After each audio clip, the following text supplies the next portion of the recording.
There's like most of like what is Southern American hillbilly white trash culture is just like it used to be from like the northern Badlands of England, including a whole bunch of speech patterns that still exist in America but don't really exist in this country anymore. So when you say white trash, I think northerner, and then yeah. So does that mean like Northerners like they like fuck their sisters and they eat roadkill and like they've got like In one some overall? places, Oh, it's more like really, the black they're not really country and inbred. Birmingham. I wouldn't say inbred, but they're more like they'll stab you, or they just take drugs, or they're just fucking losers. Inbreeding is more of like a Somerset farm kind of. That's the South. The South does. Although inbreeding. I do know a few inbred people. There's this guy. I'll avoid names, but he used to go around. He used to go around and he used to, basically he's a taxi driver. He used to fuck women in exchange for, paying a taxi. And it turns out he ended up fucking his half sister. Okay, he did it once by accident, but did he do it again? I mean, he was doing it for a while. Then he found out, and he says he never did it again, but I don't believe him. At that point, you've stuck your finger in the pie. Yeah, exactly. I would have said at that point, you already just like fuck it there. Boom. Okay. So maybe there is a lot of inbreeding where I am. I don't know.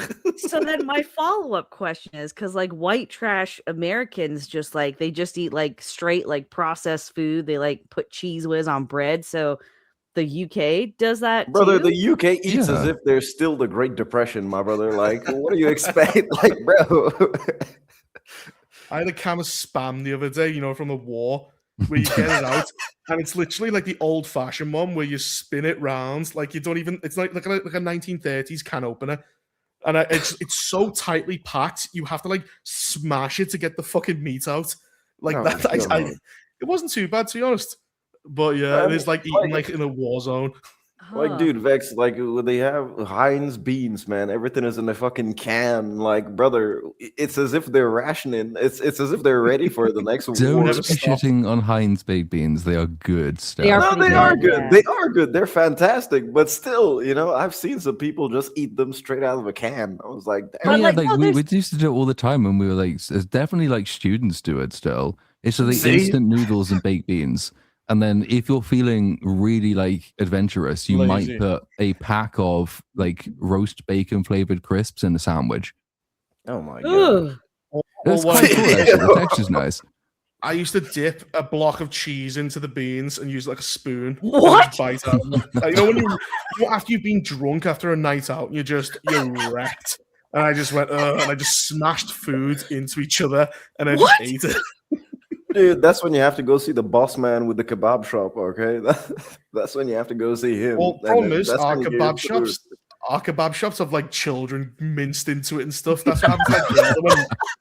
That happened to that girl that got missing in Southport, like Charlize, something like that. And they just went, oh yeah, she got turned to kebab meat and everyone knows about it, but the police don't. The police apparently don't, but all the locals do. God. So you probably kebab shots are like 50-50 chance of eating a human being, so that's why I tend to avoid them. Plus, they make you're more ill afterwards. Every time I eat one, I'm drunk, I throw up. It's not the alcohol, clearly. It's probably something else. It's just I'm probably cannibalizing someone. Someone's fucking fell into like the fucking deep fryer, and he's go fuck it, he's good enough. Let's serve Charlie to the drunk customers. They won't know. They will realize a thing anyways. Oh god. Well, that anyway, hello chat. We are back. Having missed last week. Cynic is not back because Cynic still has live stuff that's going on, but we are back. And we have some things. I say we have some things to be talking about. There's basically nothing to talk about, but we have some topics. So I mean, I guess we'll just make do. It might be a really short episode. Who knows? The first on the list is something I have not yet caught up with because I'm going to do it all in one go so I don't have to drag the pain out. But apparently The Boys episode 5 is causing conversation and I do not know why. So someone enlighten me. Did you watch it? Basically, the thumbnail where he's showing his ass? Mm-hmm. It takes, was it 4 or 5 different perspectives? Four perspectives, one of them, one of them is Butcher's dog. Terror. And he has a homeland. Yeah, Terror, and he has a chew toy, which he also fucks, and so that's the dog's imagination, where you have Anthony Starr bent over going, "Fuck me, boy," to the You want to to be the a good dog. boy and fuck me? That's what he says. Yeah. Yeah. But why? It's awful. What does he want the dog to? Wait, does he actually no, want the it's- dog to fuck him? It's a dog dreaming of it because the dog has a toy Homelander that he chews and fucks. So it's this the is dog's completely imagination. optional. This is completely optional to put it into the show. This Yes. wasn't necessary. Yes. Jesus Christ. Like this whole episode, so because like the plot is going nowhere and they're just making it up as they go, this episode was just like snapshots of 4 characters, what they're doing as the quote unquote plot of the season progresses. So we have Firecracker's perspective, we have Soldier Boy, we have Terror of the Dog, and we have Sister Sage. Sister Who Sage. the Yeah. world's smartest retard doesn't even Right. put it into. She is so so Sister Sage's plan in season 4, through an incredibly contrived, stupid plan that she had no control or no knowledge over, everything just happened to work out for her. But when Homelander asks her, "Why did you do all this to help me?" She says, "Because I could." Now it turns out her super genius, brilliant plan is to cause a war between soups and normal people, Mhm. just so that she can hide in a bunker and read books. She wants to What just the bring on the fuck? end of the world now so she can have peace of mind and people won't force her to be smart, which She had that. She read books when she was alone in college. Why couldn't she Right. just do that? like when we Yes. meet her, she's in a giant library just reading fucking books. So like they really are just making it up as they go. So it doesn't feel like a Firecracker? final season at all. No. No. Right. Firecracker's story, it's like turns out like she's still in contact with a priest A from back priest. home. Yeah. Mm. And he's having some troubles because now they have this whole Democratic Church of America thing, and they're trying to pitch Homelander as literally Jesus, like not even joking, like he's Jesus, like pray to this instead of God. And she's having some moral conflicts, which was kind of interesting, but they just kind of like do nothing with it. And then Homelander just kills her at the end of the episode after he finds out that she's been sleeping with Soldier Boy for like a number of weeks. Well, what they try and do is basically she has to choose between her faith with God and Homelander, and when she chooses Homelander, she dies.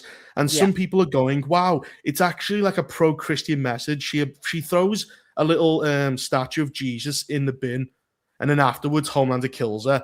But when you hear the interview afterwards, Eric Kripke just said, "I based it on what's her name, Marge Taylor Greene." Oh, Marjorie Marjorie Taylor Taylor Greene. Greene. Yeah. Oh. That's it, yeah. He said, "I just based on her and Trump betraying her."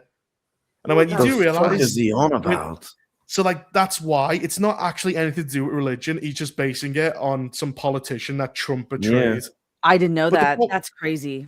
Well, there's an IGN interview about it, and I like the stupid thing is, it's like, what did she betray? What did he betray her over? She wanted the Epstein files released, and none of that has been mentioned in the show, not once. They do a Diddy reference with The The, baby Was it the, oil. marathon? the baby oil, right? Mhm. Yeah. So that's a Soldier Boy storyline, which is fucking retarded. So, did you watch the last episode, Platoon? No. Well, at least I don't Well- think I did. The one where Soldier Boy betrays Homelander. Oh no! Last I saw, he got like virused in the room with Matt Jarbo. So I don't. that I was don't 2 know. episodes ago. Yeah. No, like basically the episode before, which is just fucking awful. Soldier Boy throws Homelander in a room with uranium, and that's basically he's like, and he's like dying, and that's a bunch of problems. But Homelander gets out, doesn't kill Soldier Boy for some reason. Then the next episode, they're perfectly fine with each other. Like, Well, it's his he dad. just- That's why he doesn't kill him.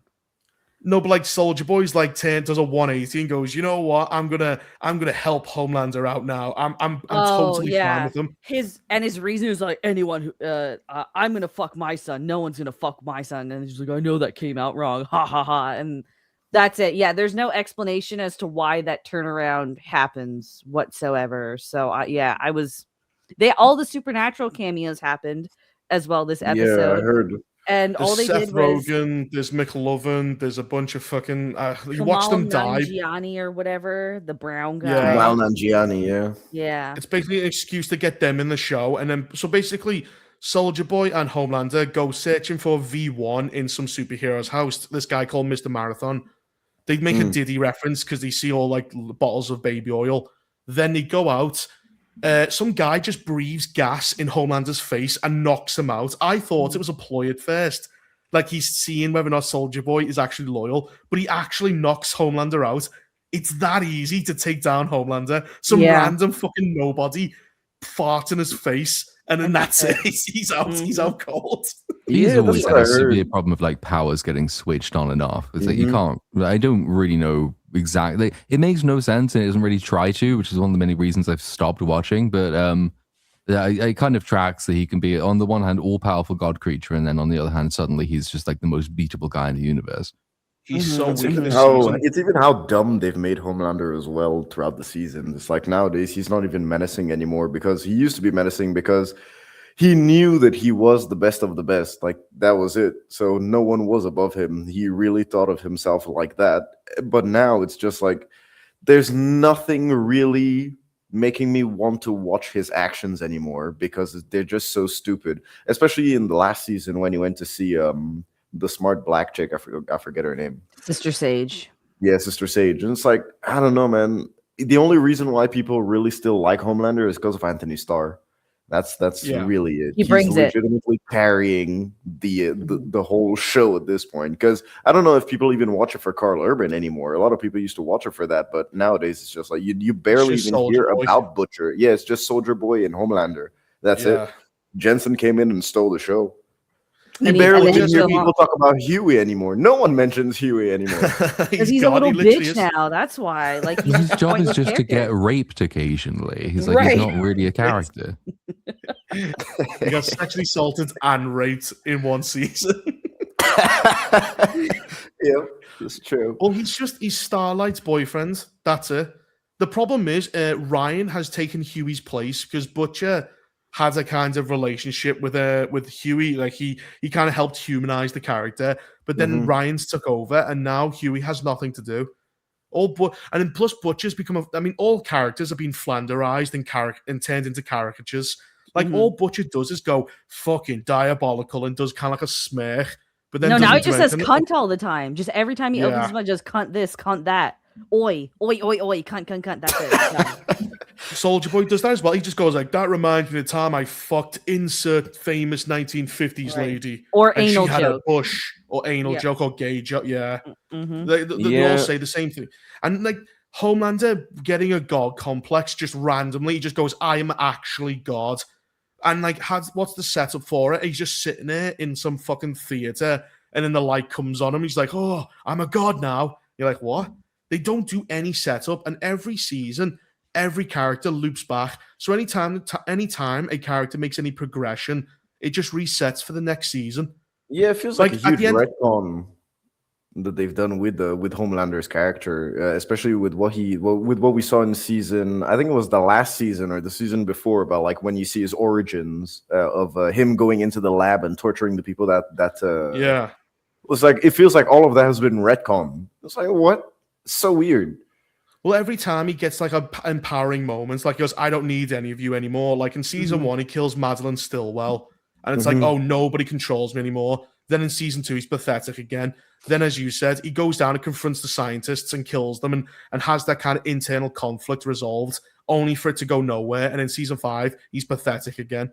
Every time he has a moment where he stands up for himself, he goes back to being pathetic. I do have a question because I'm supremely confused about this one. The secretary chick, the neurotic redhead with the malignant tumor. Yeah, Ashley. When did Ashley develop a malignant tumor? In last season, because Homelander's retarded. He basically goes like, we need to. His plan involves him having to kill everyone in Vought who's not a super. And then like Ashley runs into a room and injects herself with Compound V. Now, what's really stupid is it's basically Professor Quirrell and Voldemort from Harry Potter. She's basically got Voldemort in the back of her head, but it's her conscience who can mind read people. And she's talking to Sister Sage, and her telepathic fucking Voldemort head on the back of her head doesn't seem to know what Sister Sage's plan is, even though she can read fucking minds. It's so stupid. She doesn't know what Sister Sage's plan is. Like, it's so awesomely, amazingly clever that no mortal mind can comprehend it. It's just like, it's not. It's just I want to kill everyone so I can read books in a fucking bunker. That's a giant plan. The smartest problem- person in the universe, whatever the fuck I suppose she's supposed to be called. Like all the things she could do, she could recreate all the compound bees she wanted to. She could recreate the original thing. She could figure out what the things are because she's the smartest person in the universe. She could come up with all the plans to get herself to the top of the world, or she could like there's anything. Like she's supposed to be the smartest person ever, but it sounds like she's not. She's just a boring, generic, almost like teenage wanker. Yeah. Yeah, she's a retard. She's the world's smartest retard. For season 4, her plan to take over the government involved shit she had no knowledge of or control over. Things just happened in a way that benefited her. You know, like Bran. Why do you think I'm here? He's that fucking smirk at the end of the bastard. She's literally like Bran Stark. It just worked out for her. But yeah, I say hate she's that an so idiot. much. And apparently, some of the leaks have come out, and people have just said if the leaks are true, the boys is basically fucked. And I think the big problem he's done is that he's trying to push Vought Rising, which is the Soldier Boy prequel. Yeah. So Mhm. I think this season's been sacrificed. I mean, it's been dog shit since season 2, but this season in particular has been sacrificed to push Soldier Boy up and get him to be everywhere. And like that's why they're putting him with Homelander. It's the only interesting part of it is Soldier Boy and Homelander whenever they're on screen. Everyone else I couldn't give a fuck about. But it's weird because, like, as we said before, Soldier Boy is kind of just saying weird shit. You know, he's kind of saying odd shit. You know, to quote True Detective, all the time. And I don't know how can you run an entire TV show based on that? Like, I don't. Well, maybe it's the sort of like. Wait, I'm sorry. I was reading the chat. I was like, what the fuck is going on? What happens is, like, see, we're an extremely well organized channel. So when Zenny can say, we just assume that we don't have slides, but he's just sent a message saying that we do have slides, and they're under a tab that I can't see. So when you go to the share screen, there's slides and PDFs, and then if you follow the arrow, I think he has it uploaded We there. just wasted Cynic's time. He went, I'll make them if I can't be there. He went, well, we can't find them, so you know. Fuck Cynic wasting this fucking Monday. You know that when it's under slides in PDF, it only stays on like your computer. It doesn't upload it to like a hub cloud, you know. So we don't have slides? So we don't. It only stays Cynic if he uploaded it and he did it like on the slides where I know it is supposed to be. It's only visible on his computer because it's uploaded on his file. It's not like uploaded on the StreamYard cloud, you know. Yeah, he usually puts the PDF thing on the Discord and then we can download it from there or screen share, but he hasn't done that. So I don't know. I don't know how to access them. Well, we'll find out at some point halfway through the show. But yes, to the point, The Boys has been dog shit for fucking ages. So anyone who's saying, "Oh no, now The Boys is going to be going to shit because this final season's terrible," where were you for the last several years when it's also been terrible? Yeah, like season 2 was memes radicalized people to commit terrorism. That was an actual thing they did. And it was treated seriously. That's how fucking... And the problem annoys me, is like Homelander this season is like clearly they know memes are basically 50% of where the show's popularity comes from. So you have Homelander literally saying, have you seen the memes they're making about me? Which is literally like them trying to get the audience to manufacture more. And it sucks when the author is self-aware of that. It's like, fuck off. That's, you know what I mean? I saw an interview with go ahead. No, go ahead.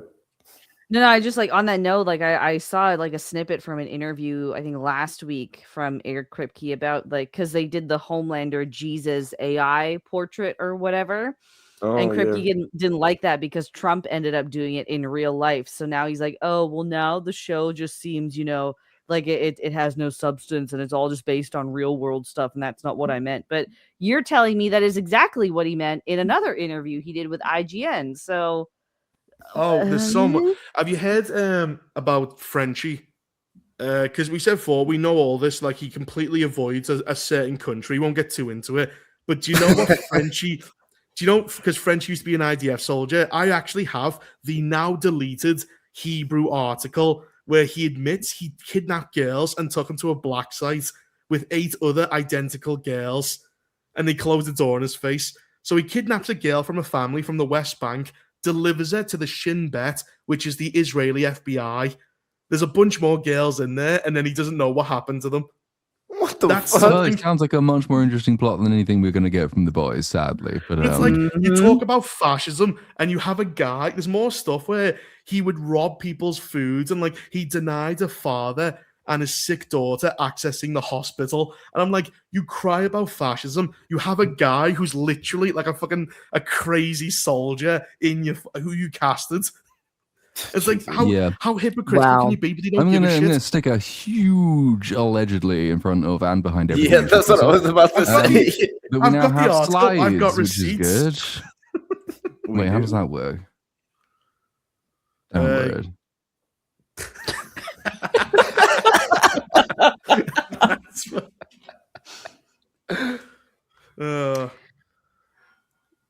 So But yeah, don't like I watch do The actually Boys. have the interview. It's deleted, but I actually do have it. It was after he did the 2016 show Fowder or something like that. I don't know how you say it.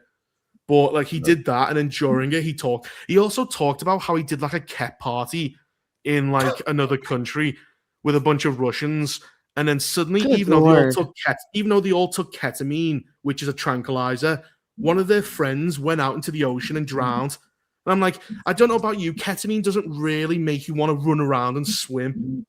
Yeah, it kind of So just settles you down pretty yeah, much.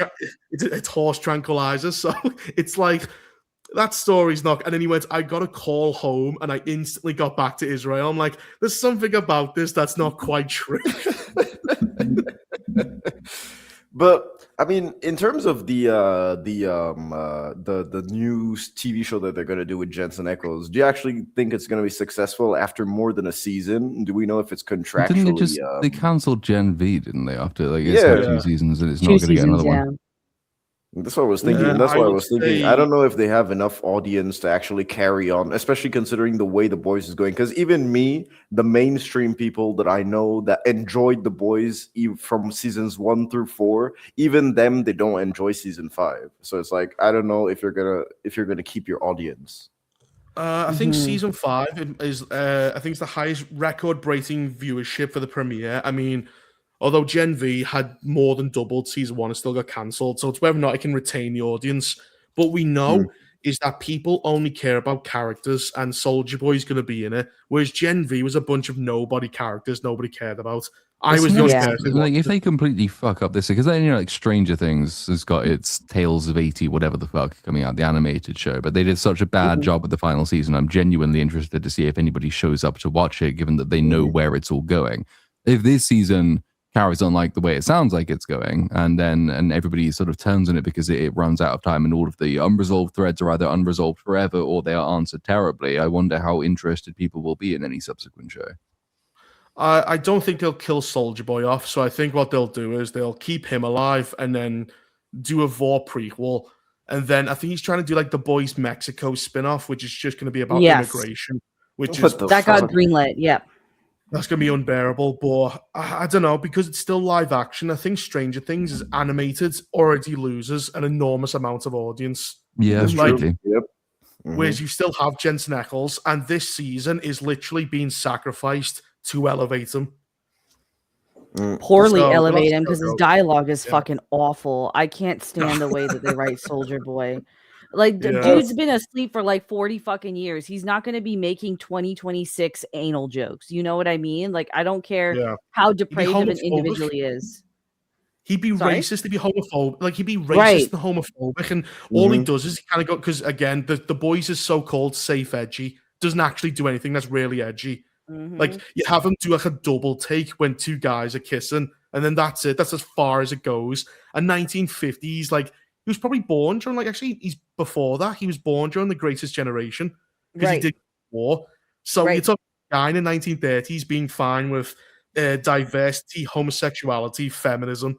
I mean, they had that problem with Stormfront. Is that the Nazi character who was like Yes. the least Nazi character you can imagine? Yeah. Same problem with James Gunn's alternative Nazis won the war world as well. Is that they are not actually allowed to be as edgy and defensive as they think these people are in reality. Either that, or they just have this really, really like desaturated view of what evil people are like, and so that they're incapable of writing them properly.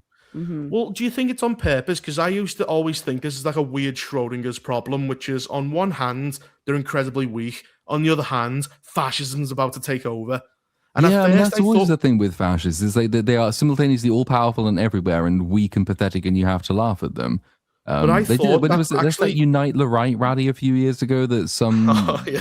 closeted homosexual in America decided to launch, and then it's like, oh my god, the fascists are coming, and then 3 people turned up to say, haha, how pathetic the fascists are. So either the fascists are coming or they're not. Am I supposed to and be they were worried about them? they were paid for by the SPLC. The like they paid SPLC, the, yeah. the Ku Klux Klan to show up.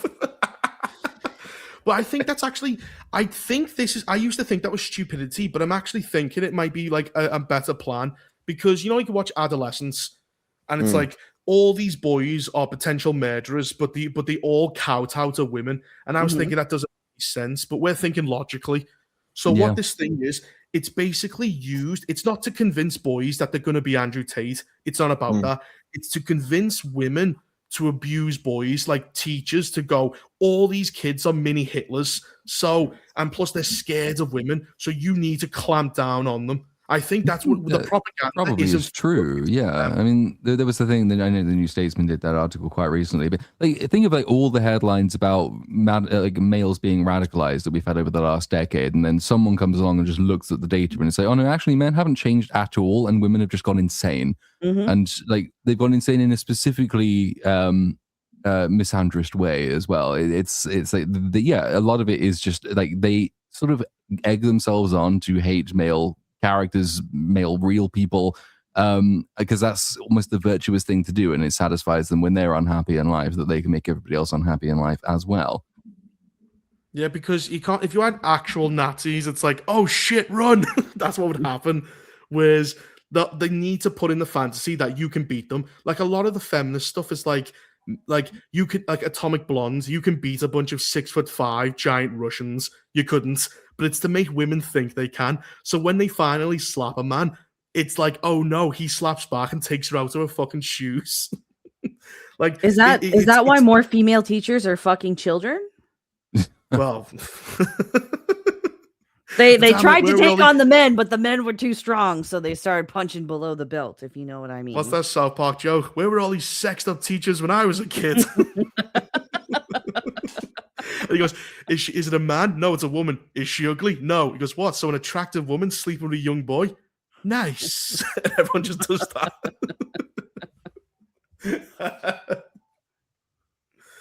Oh, yeah, Good this show episode. sucks. It does. Where do we think it's going? How many episodes are left? Is it 3 or 4? 3, yeah. The plot has not moved on, and it's There like is 3 no episodes plot. left. They're Well, really they just got picking rid it of up the as they virus. go. They got rid of the virus, so they need a contrived reason to kill Homelander. And what they'll probably do is, because like Soldier Boy had, I think I saw the leaks as well. They said what they might do is Kimiko might be exposed to radiation, given her Soldier Boy's powers. Ugh. Why? And that because they've got rid of the virus and they have absolutely no way of beating him. Yeah, but Why her though? Because she's the female. Because remember, girls get it done. Yeah, because they wanted to make fun of the Avengers by copying the Avengers. Can we point out how fucking retarded her romance with Frenchie is now? They got together because, you know, reasons. They had to flip flop on Frenchie being gay. No, they Go build ahead. up three seasons of romance built up. 4th season, she suddenly sucks off random guys and Frenchie turns gay. Only And now- for them to get back. Sorry, go on. Yeah. Now they get back together and Kamiko's acting like she's a virgin or some shit, and this is all new to her. And she just says, well, fuck you. She just says fuck all the time. Her desires make no fucking sense either. She's like, I want a house and all of this stuff, and you don't. And then meanwhile, Frenchie's like, I want to travel the world and I want to go to clubs and cook for you. And it's I don't understand this romance. Right. I don't understand this romance. I don't understand this character anymore. Well, like Black no more Noir, they romance. shouldn't have made her talk. I just don't think She they dumped won him? the romance. It was like it's the one semi-human actual relationship that the show had even through seasons 2 and 3 was that, and that was evidently too nice. So we can't be doing that. We have to make it shit. but like they got back together after he went on his gay side quest. I don't know why. And then this season, like Frenchie's going, let's run away. You don't have to die. Let's have a calm, quiet life somewhere far away from this madness. Then during the Last of Us rip-off episodes, which they did, they literally rip off Last of Us. He is not affected. All the superheroes are, but he isn't because he took drugs. So the spores don't affect his brain. Just drugs, by the way, not special drugs, which doesn't make sense. Yeah, like okay. Compound V's a drug, but for some reason, Butcher is I don't know how the fuck that works. But after the episode, Kimiko goes, "You just love the chaos and the violence. We can't be together." And I'm like, 2 episodes ago, he was saying, "Let's leave and live somewhere quietly." And she breaks up with him because he wanted to do that. It doesn't make any sense. So they're broken up again. Their relationship's over. Yeah. I mean, there's literally no narrative, no proper narrative through line in terms of what's going on, especially for a final season. It's as if they're just mishmashing everything together. And and what is their justification? A lot of times they're saying, "Oh, we're killing off characters," unlike some other shows. And it's like, brother, if you're killing them off without without any intention, like what's the actual point? You're just killing them to off kill when them like off. nobody cares. I don't care if anyone in The Boys dies. I understood the criticism that people in, say, like again, Stranger Things season 5 should have died because they should have died because that's what their arcs were kind of leading to in some cases. And the Duffers' response was, "We don't kill people off just for the sake of it." I said, "No, you just don't kill people off because you're hacks." Whereas this guy, Eric Kripke, coming out and saying, "Oh, I hate it when nobody dies. People should just die." Like, that's the same thing, just in the other direction. It's also dumb, lazy fuckery. And I don't care. I don't like any of these people. You've ensured that I don't like any of these people, and I would like them all to die in a weird way. Well, there's an interesting... Well, they're not characters, they're political statements. And I looked it up by The Deep, and Eric Kripke said season 2 of The Deep is based on Alison Mack. You know that woman who went to the cult and got like branded? Oh, yeah. And then like there's no... and then season 3 is based on a entirely different person called Leah Remini. She was on King of Queens. She was born into a Scientology cult, and she left when she was young because she went, "This is crazy." And I'm like, this is why... And then I think season 4 is based on like Andrew Tate. So this is why he's not a character. He's just random people in Hollywood he's seen. That's why there's no consistency. There's no arc and no nothing. It's just literally random like pieces from different people he's seen. So, I mean, at this point, will people even watch anything Eric Kripke does again? Because, like, well, I mean, they are getting viewership, so that is one thing. But after, like, how much can viewership actually get you in the long run? In terms, it's a final season too, so that just hypes everything up, right? Yeah, it is popular. It's just not good. Season. Well, if it ends in a way that pisses off the people who like it currently, then they'll say, "Well, what was the point in investing all the time I've already invested in? And so why should I invest any more time in anything else?" But I mean, it does appeal to a certain type of extremely dumb fuck troglodyte, and there's always going to be loads of those around. It's like, something like, I don't know, Barbie or The Devil's Wear Prada is going to do really, really well because it appeals to a certain type of woman who is just quite common. So The Boys also appeals to a certain type of person who is quite common. It will probably justify at least one season of a spin-off after this. Well, you got Vought Rising. That's going to be the challenge, and it'll be popular either way because it's the first season with Soulja Boy.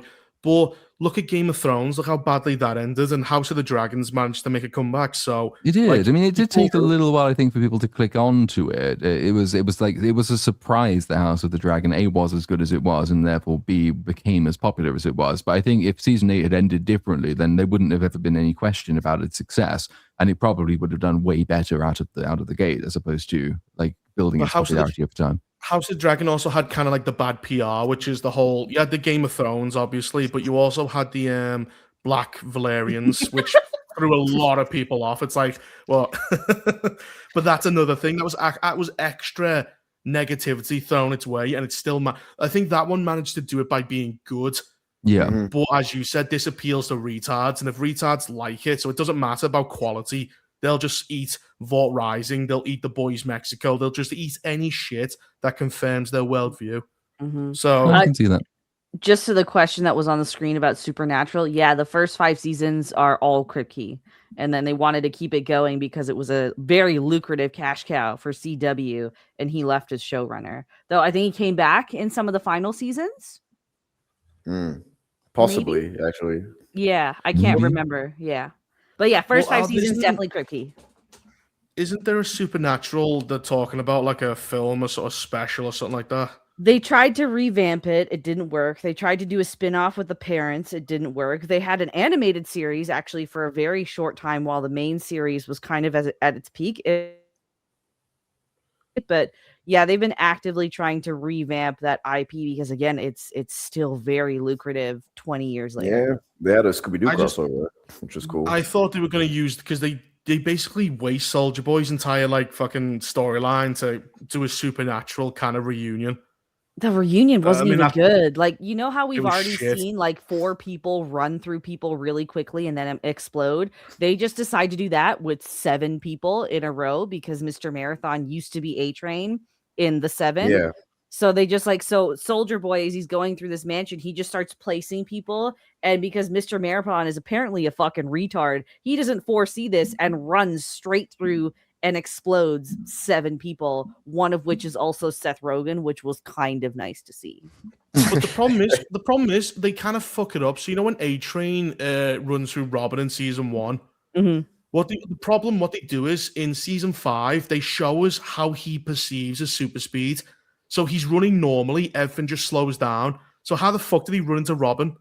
Oh, that's true. I forgot about that. That was season 4, not That's- season 5. Yeah. Yeah, because like he's clearly, because you wouldn't be because he's literally, when he's running around the camp, he's literally, it's like a normal person running and everything's moving at like 2 frames a second. Like it's unbelievably slow. So the problem is he shouldn't have been able to run into Robin, and he should have easily dodged that girl when Homelander's chasing them. Mm. That's a giant, and the power inconsistency in the show, as we said before with Homelander, is fucked. None of the powers make any sense. All like people can get hurt over nothing. People get like Homelander gets a pole stuck in his ear, like a simple metal pole. Becca stabs Stormfront in the eye, even though she's bulletproof. It's just retarded on so many levels. Mhm. I think that's another thing as well to talk about the marathon running into people, because it's Seth Rogen, because it's McLovin. People don't really care how stupid it is. They just want to see they're Seth kind of Rogen just there die. to see. Yeah, exactly. It's, Some of the it's works mostly in their there for that. That's exactly it. I mean, Seth Rogen has always been one of the producers of The Boys. He's one of the dudes that got it off the ground. So it's like, Yeah. He's a primary producer at Amazon, period. Now he's a Well, producer he's of many always of their shows. done. He's always done comic book adaptations. Yes. Like he used to do a Preacher. I remember he was one of the first dudes to produce Preacher, to make that a thing, and then all the rest. He's worked with Kirkman a bit, and then after that, he was also one of the main producers on Invincible. It's like this dude has gotten stuff off the ground with good first seasons, but like, Yeah. I don't know what happens after. I think everyone just gets too it gets too big and they just don't have a plan. You know, it's Well, weird because no, go ahead. Sorry, Go ahead. go on. No, I was no, gonna go say, ahead. like he has the source material, so like it's like with Invincible, when it follows the source material, it gets better. But then they make stupid fucking changes that, like the abortion subplot in fucking Invincible. It's in the actual comic series, but the difference is, so Mark goes off to fight an intergalactic war to save Earth, and I think in the comic he's gone for years, and she doesn't know if Yes, he's he dead is. or not.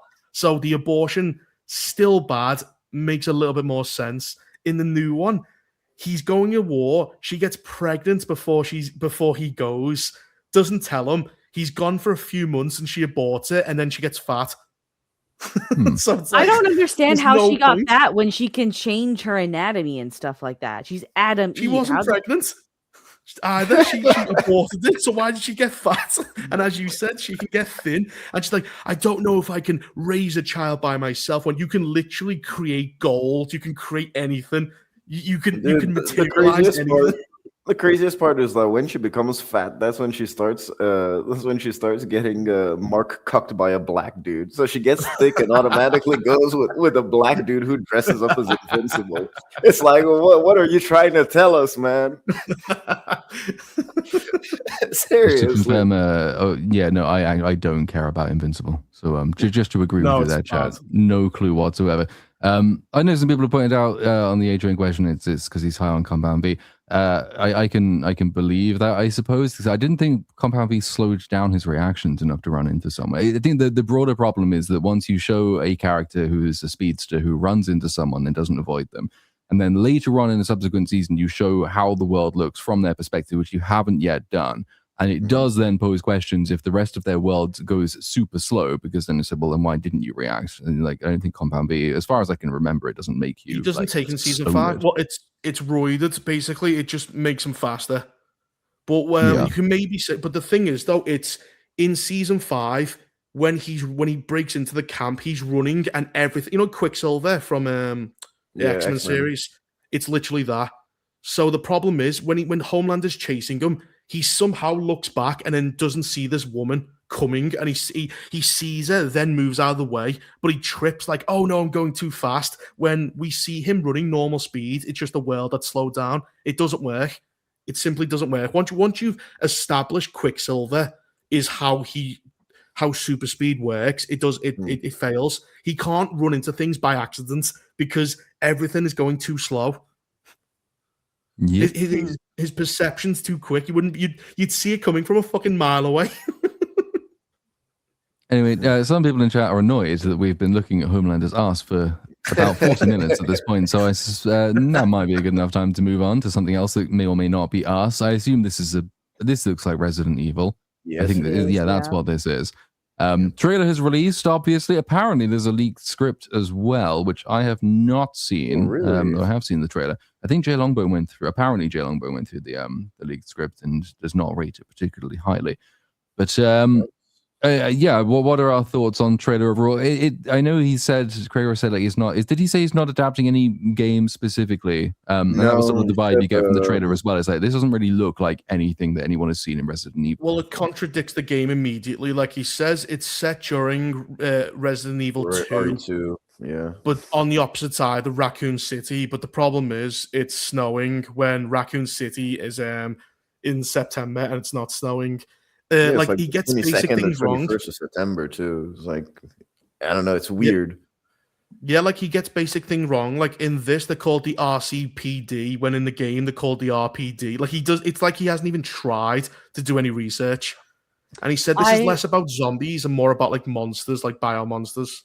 I remember reading he did an interview a couple days ago, and he said like he wrote the script like as a standalone movie in case they couldn't get the rights to RE, and then when they got the rights, they decided to tweak it. And the thing that he's taking the most inspiration from is Resident Evil 6.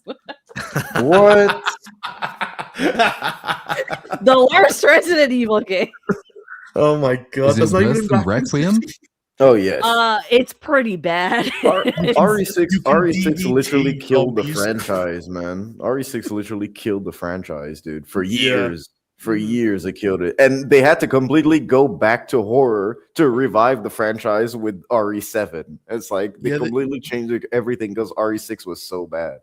Yeah, he's 100% correct. Like RE7 went back to first person, like slow grounded horror. Like RE6 tried to do Marvel, but it turned it into like a proper action. Like you could run up and DDT like zombies and fucking suplex them, and it was just, it was ridiculous. It was so fucking stupid. Like I appreciate they tried to have an interconnected storyline, but the fucking gameplay was awful. Oh yeah, so bad. But, like, I mean, in terms of this Resident Evil thing, it looks really good, but it just has that Resident Evil name slapped on it, where it's just like, I don't know why we keep doing this. And I was saying last time in the chat that I wonder what message this will give if it is genuinely like really successful and people consider it very good. Because like, what message does that give to Hollywood in terms of the adaptations that they have in pre-production right now? I was thinking about Zelda and stuff. Yeah, go ahead. Yeah, no, I think the message has already been sent. I think we had this conversation. I can't remember, but in the stream, yeah, I think the message has already been sent because we're like a decade or so into video game adaptations, and it's just the same formula over and over again. We're gonna get an IP, we're gonna maybe do one or two things correctly, but it's gonna be completely original and just be a skin suit, basically. I think this will actually end up being profitable because Krager has a good name now because a lot of people liked Weapons. The Oscar nod definitely helped as well, and it's horror on top of that. Like there's such a low bar for entry for horror films to be like financially successful. I'd be curious. Yep. That depends on the budget now, right? Like first of all, but I'm yeah, looking I up the think budget if there is. yeah, not only that, but like the bar for RE films is already so low. Like we already have seen the worst Resident Evil adaptation. It was a Netflix show. You know, it was awful. Like those Anderson ones were really bad, but they were schlocky fun, so people still turned out to the cinema to watch all of them. And they also had like ridiculously low budgets on top Don't of that. forget about So Indian Leon, dude. There's Indian Leon. yeah, there you go, right? But We I was forgot thinking about like that adaptation. I was saying like this, the trailer kind of gave off the right vibe, like Resident Evil. I would have just liked if this wasn't a Resident Evil film because that's all people are going to be looking for, right? Is reference, reference, reference. And he said in another interview, like this was just, oh, what if some guy was just like a normal guy was just randomly dropped into the world of Resident Evil. So just a random guy in the zombie apocalypse. I'm like, that's not an original story, dude. Like every zombie piece of media we've ever had is just innocent random people wake up in the zombie apocalypse. Yeah, Dawn of the Dead is literally that. It's like, Right, yep, everyone like, wake the fuck up. So like this isn't an original story whatsoever, and he's not very good with his third acts on top of that. So I suspect we'll get a mostly competent film, but it won't be a Resident Evil film. It won't have a good ending. The character work's going to be kind of shoddy. He's probably going to put his own allegories for something stupidly progressive in there as well. Well, But, there's like- a conversation. I think they're having a conversation about abortion, and she's in the phone call. She's saying like, "What should I do?" And he goes, "Whatever you think is best." There so you like go. he's gonna have. So I think it'll be like some sort of weird abortion allegory. I hope it's not, but I mean, sounds like that's the case. what's the motivation? Because as you can see in the trailer, even through thick and thin, the main character still has his delivery box, and it's like, I don't know. You're going. If I have to deliver something, okay, which I know is maybe a medical thing, in a zombie apocalypse, I'm gonna assume the hospital is already fucked. That's like the first place to go foobar.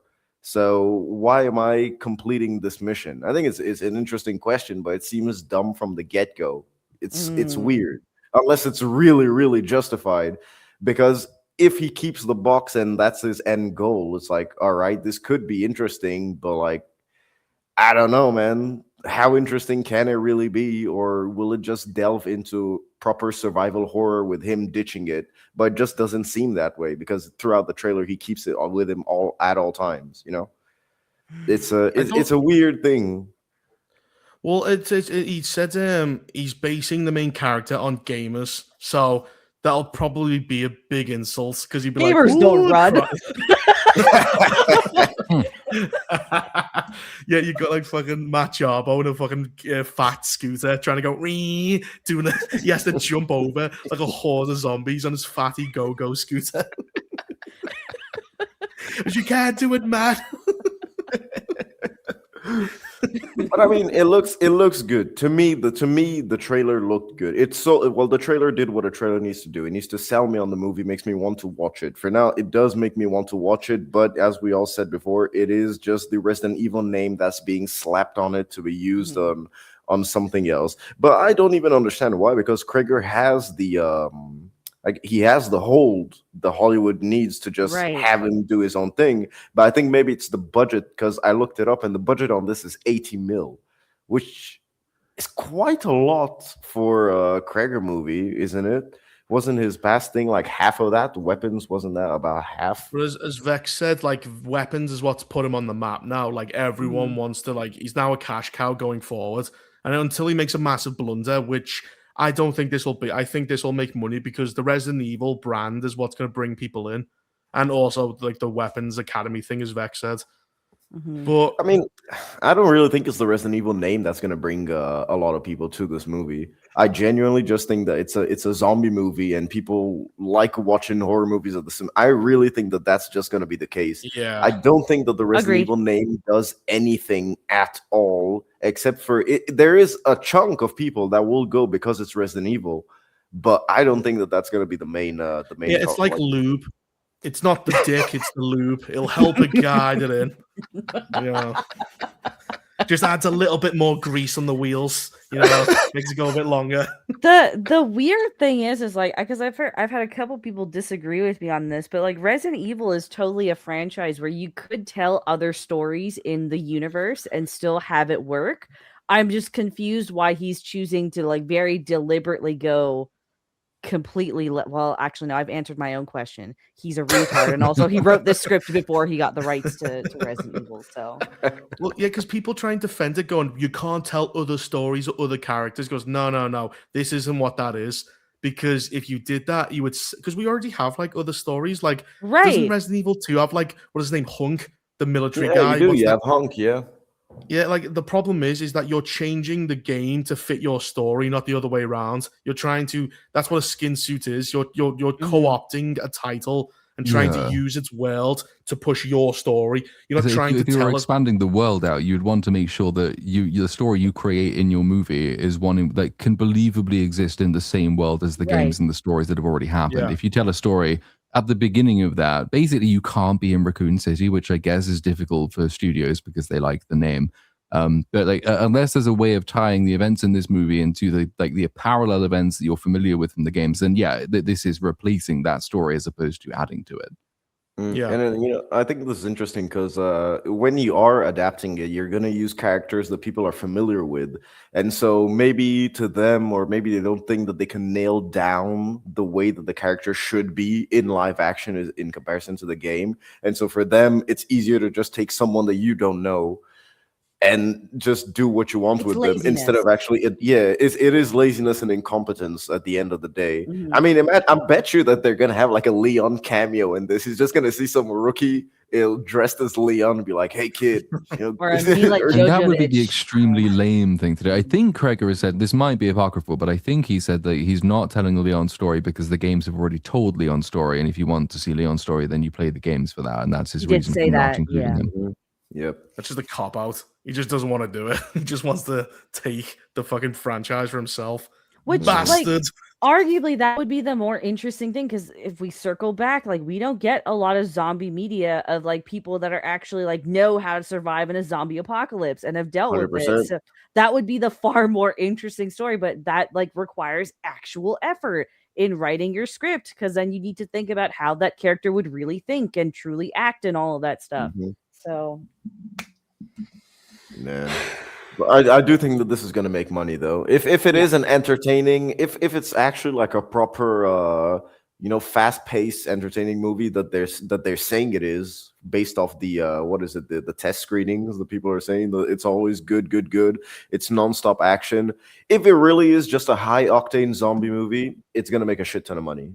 Yeah, I've just read the some of the bullet points. I won't spoil, but I'm like, the ending sounds pretty bad. Oh, I don't give a shit. Spoiler away. Chat might give a shit. Chat, if you don't want spoilers, then mute for the next few minutes. Okay, so like the whole abortion thing is, he'll be calling his girlfriend throughout it, like he doesn't know because she's pregnant. He doesn't know if he wants to be a father. So I think that. So he says it's set during the events of Resident Evil 2. Zombies are not the T virus thing. They're more going to be like, bioweapons, like that big baby we see. Okay. The weird leg creature thingy. These are just bullet points. Like, he's going to climb his way into the sewer when he sees that giant fucking, what's that guy from Dune? Anyway, he's going to blow up. He's going to explode. Hundreds of rats are going to chase him down, and like he's going to kill a bunch of the people he's with. Eventually, he'll get infected and become a monster, and then kill everyone off, and then runs off into the street going rah, and that's basically the ending. No. Wait, well, how do you have the full plot in those points? No, I've only got the story beat. So basically, he'll end up in a hospital trying to get to his girlfriend, and then he won't get to her, and then like he'll get, his blood will be soaked from killing a monster, a female zombie that attacks him, and then he will eventually turn into a massive flesh and body horror like monster. Uses his tentacle arm to absorb the other female character, doesn't have a name, into his body as she is still alive, trying to scream before killing the last character, then runs off into the street roaring, and that's the end of the movie. So everyone dies. So he's like, and everyone dies. I mean, I like seeing stories where everybody dies, especially if the movie's shit, because they all deserve it. True. But yeah, apparently the full script is out there, or a version of the full script is out there. I've taken a quick look for it, and all the links seem to be dead. But J Longbone, as I say, has streamed it. So if you are interested, you can go and check out her stream and figure out what the fuck is going on with this film. But I mean, it does. It's hard to know because the last game has done extremely well. Resident Evil Requiem, which is dog shit, has sold so much.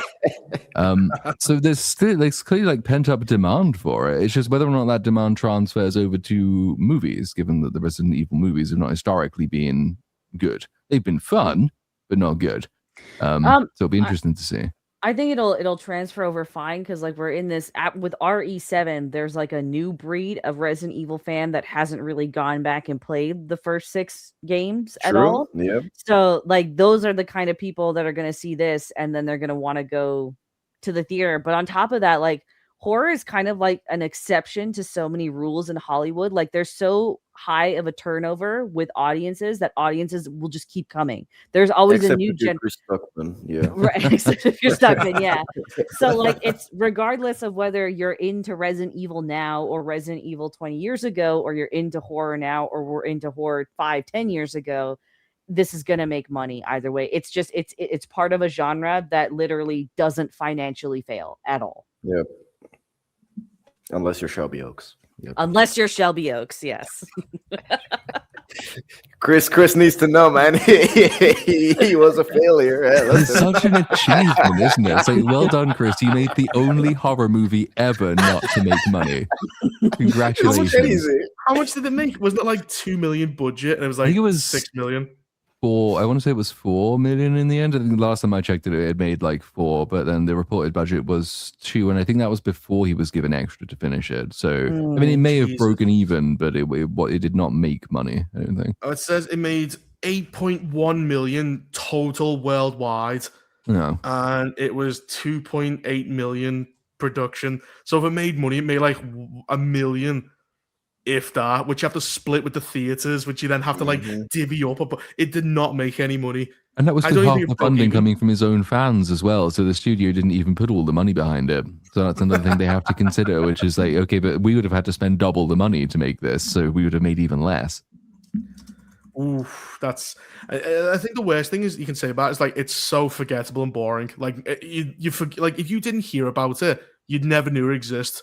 No, yeah, I mean, but it's just awful. Like the plot falls apart in like 5 minutes. I mean, that happens a lot. Happens in Resident Evil Requiem too, by the way.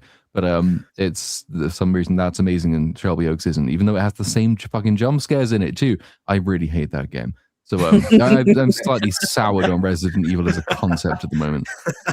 Totally I fair. haven't played it. I'm gonna play it for Christmas. I'm gonna get it for Christmas and just see how bad it is. Please love it so you can trigger Platoon.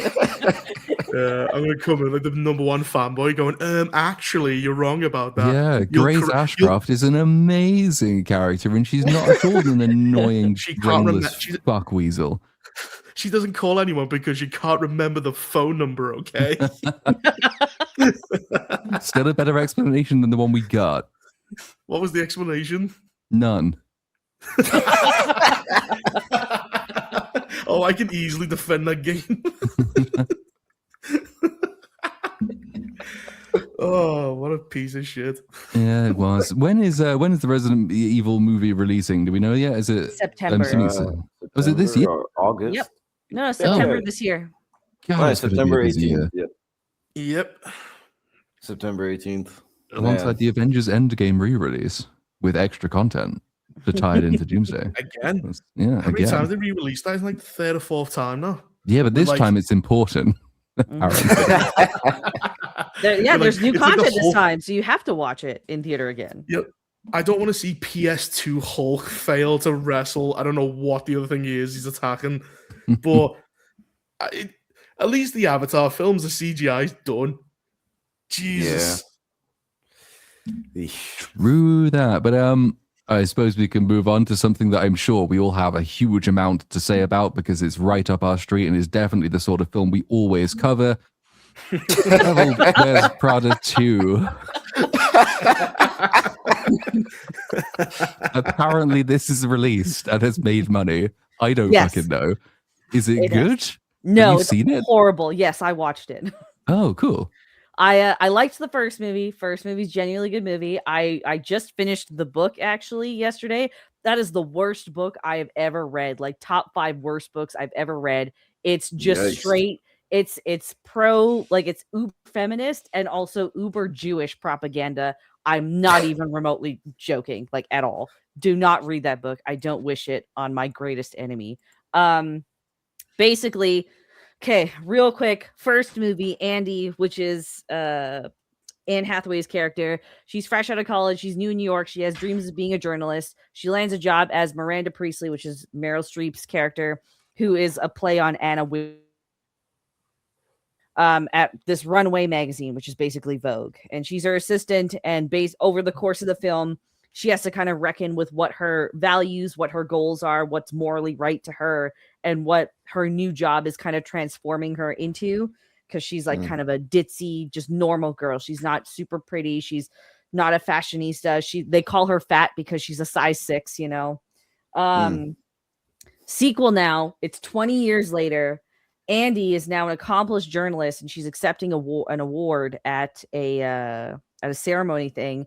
And at the same time, everyone at her table who also works at the same paper gets a text message that they're all getting fired because their parent company got bought out for like $500 million. And she apparently makes a rant that goes viral, but we never see the rant. We just know that super critical and detailed, and she's just a hawk on everything that gets published in Runway. She somehow misses a features article that glorifies child labor in fashion. So now there's a whole PR So Andy gets like slyly hired in by like the parent company's owner, who's also some rabbits guy, super Jewish guy, as the new features editor to try and put Runway back on the map. But now it's a problem because journalism is dying with the digital age and magazines aren't a thing. And where the first film had this interesting look about how you shouldn't change yourself to get ahead and it's not kind of worth selling your soul. Hence, you know, the devil wears Prada. And how there was like this very subtle critique of how over consumerism can be bad. Now it's just, we need to save journalism from AI and we need to protect corporate greed. I'm not even joking. That's the message of the movie.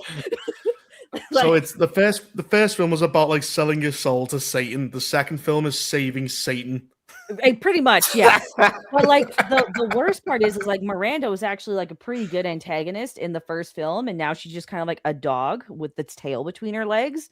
So like the rabbits guy dies suddenly in the middle of the movie, and his son takes over. And when his son comes in, he's just like, "Okay, we got to make a bunch of like, we got to cut a lot of costs because we can't be spending like it's 2006 anymore."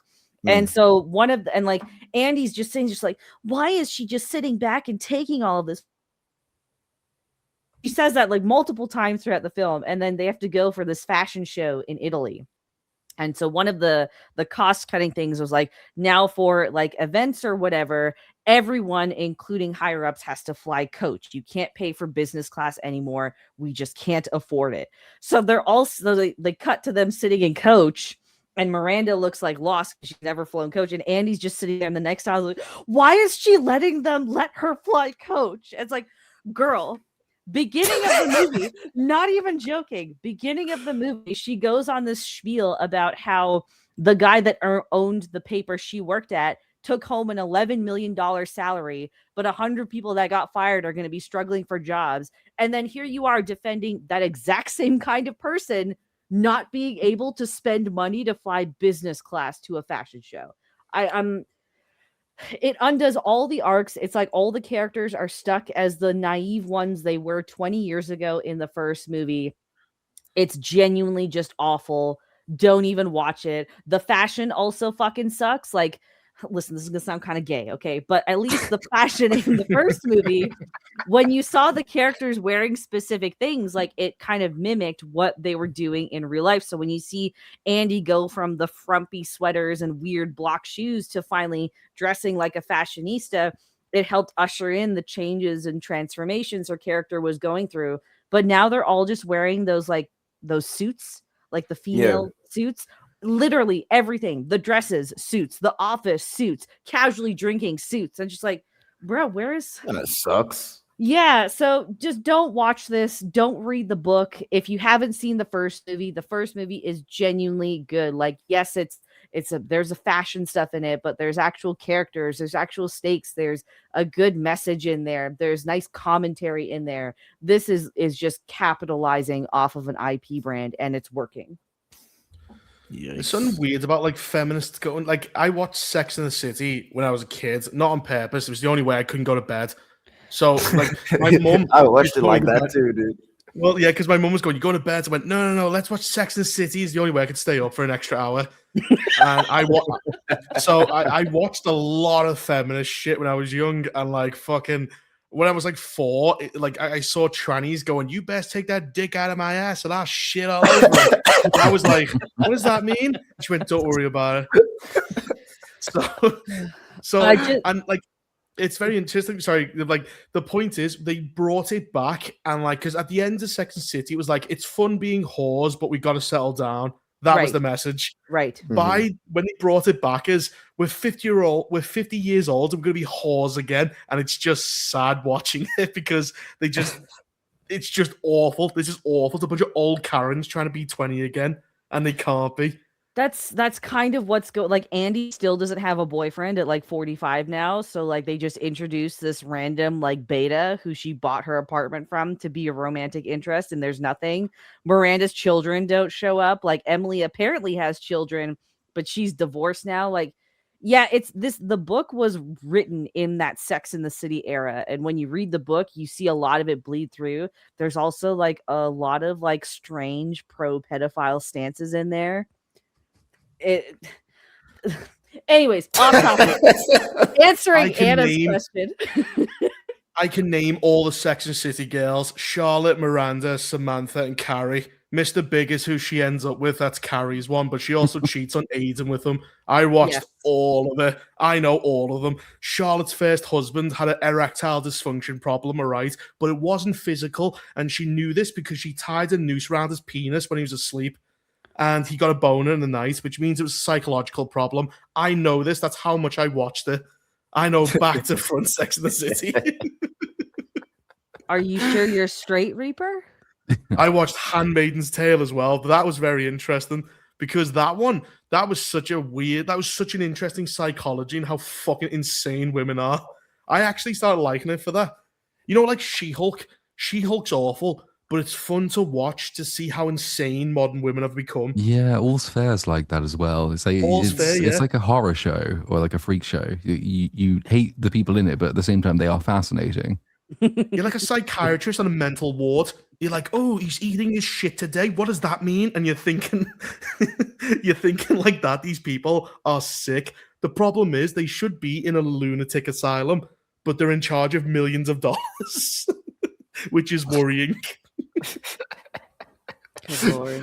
And this one is making many millions of dollars. It's opening weekend of $233 million for The Devil Wears Prada 2, which is extreme. Although slight mask, like the Guardian's little subtitle for it is unintentionally revealing because it says the sequel is a rare example of female skewing movies leading North American summer offerings. Yeah, I wonder if there's a reason for that.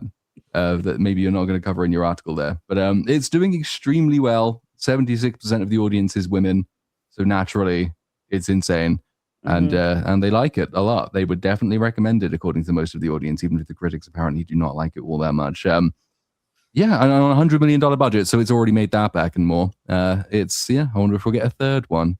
I don't care, but we might. I mean, because I haven't seen any marketing or anything for this movie. I legitimately didn't even, if it wasn't for Vex, I wouldn't know that it was out. I know that the marketing was crazy for this. It was crazy for this. Yes. Man, then they knew their audience was probably very much domestic, not international. Yeah. Well, to be honest though, they have stopped aiming for China for quite a while because China closed their door to them. It was during Marvel is when they really pandered to China. And then, was it before COVID or after they started to shut down? Slowly after COVID. Yeah. Yeah, because I think China was kicking them out. It was and then COVID happened, which really accelerated it. Well, But then, Sinners doesn't really apply to China because I don't think they really care about black people or anything like that. no, So they don't. remember Black Panther? They put a mask on onto China. Did you see that clip that went viral last week of the Chinese woman calling a Black American woman the N-word? She's like, I call you this because I wanted to. I love Chinese people, man. let's give these quite racist Chinese people our diversity and let's see how they react. It turns out very poorly. Man, Chinese people are so funny, man, because they'll call you the N-word and then you'll just call them anything, and then they'll just be like, you'll have a laugh with them, kind of like Mexicans, just have a blast. It's so fucking funny, dude. That or a pipe bomb. You say it to the wrong. You go, hey, cholo. The problem is, you say it to the wrong one. Next thing you know, you end up in 6 different bin bags. So, some of them can have a laugh. Some of them will use your head like a football. So, you really flipping a coin on that one. Well, so so only, Devil Wears Prada. Yeah, we're done with that. Yeah, well, it's terrific. So the only thing that made me, besides Vex's existence, the only reason I know this movie is out is because I think it was Meryl Streep was talking about Marvel villains. So I assumed that she must have a movie to promote, and it turns out she does.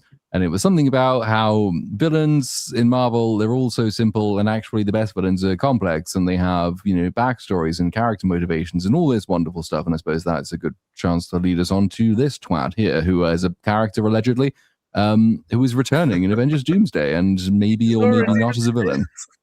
He's already come back in Loki, and he was awful.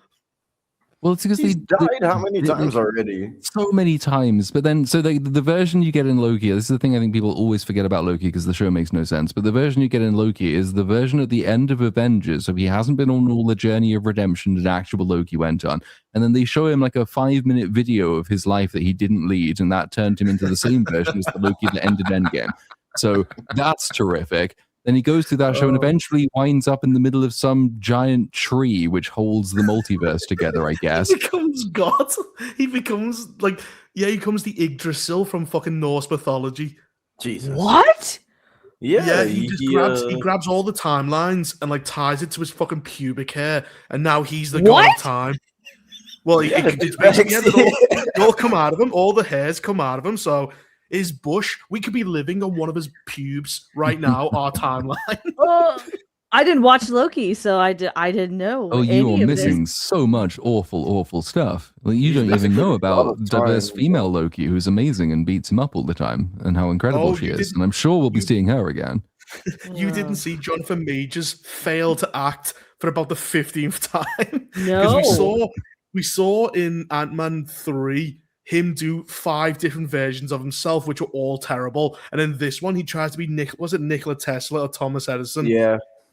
And he's just as awful as every other version of himself. He just does he tries to do posh, but he just kind of does gay.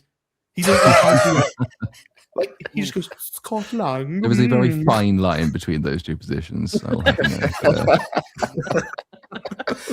But yeah, Vex, Loki is basically the dude that controls the universe and time. He's literally at the center of the timeline. If he leaves, everything is basically fucked. So this is why my theory for this is that inevitably Doom has to go after him, because if we're doing the whole multiversal reset thing, which involves destroying the multiverse, then you kind of have to go and destroy Loki. So he might die again. For real this time.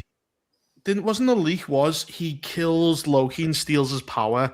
But then there's and then later on he finally uses it. But the problem is, everyone said about the leak was he could just win straight away with Loki's power, and then he doesn't. Well, it sounds broken enough to be true. I've not seen that leak, but I can believe it. I remember I saw it ages ago, but it was something like that. Yeah, Doom takes Loki and steals his heart. But all I think they've done is they've got about 50 versions of the film, and they leak whatever they think is the least terrible and see the reaction. Because I've seen a bunch of other leaks, and I went, they must have about 100 5 miles of fucking cuts from this movie. They just go, let's try this one, this is shit. Let's try this version, this is shit. Yeah, it's kind of like what they were doing with the Infinity War and Endgame, where they were just recording some stuff that wasn't even gonna be in the movie, and they even faked the trailers, because in Infinity War they had the Hulk in the first trailer at the end in Wakanda, and like that never happened. So they're kind of just playing around with everything, seeing literally just throwing everything at the wall and seeing what sticks. That's how it is. That's how it feels like.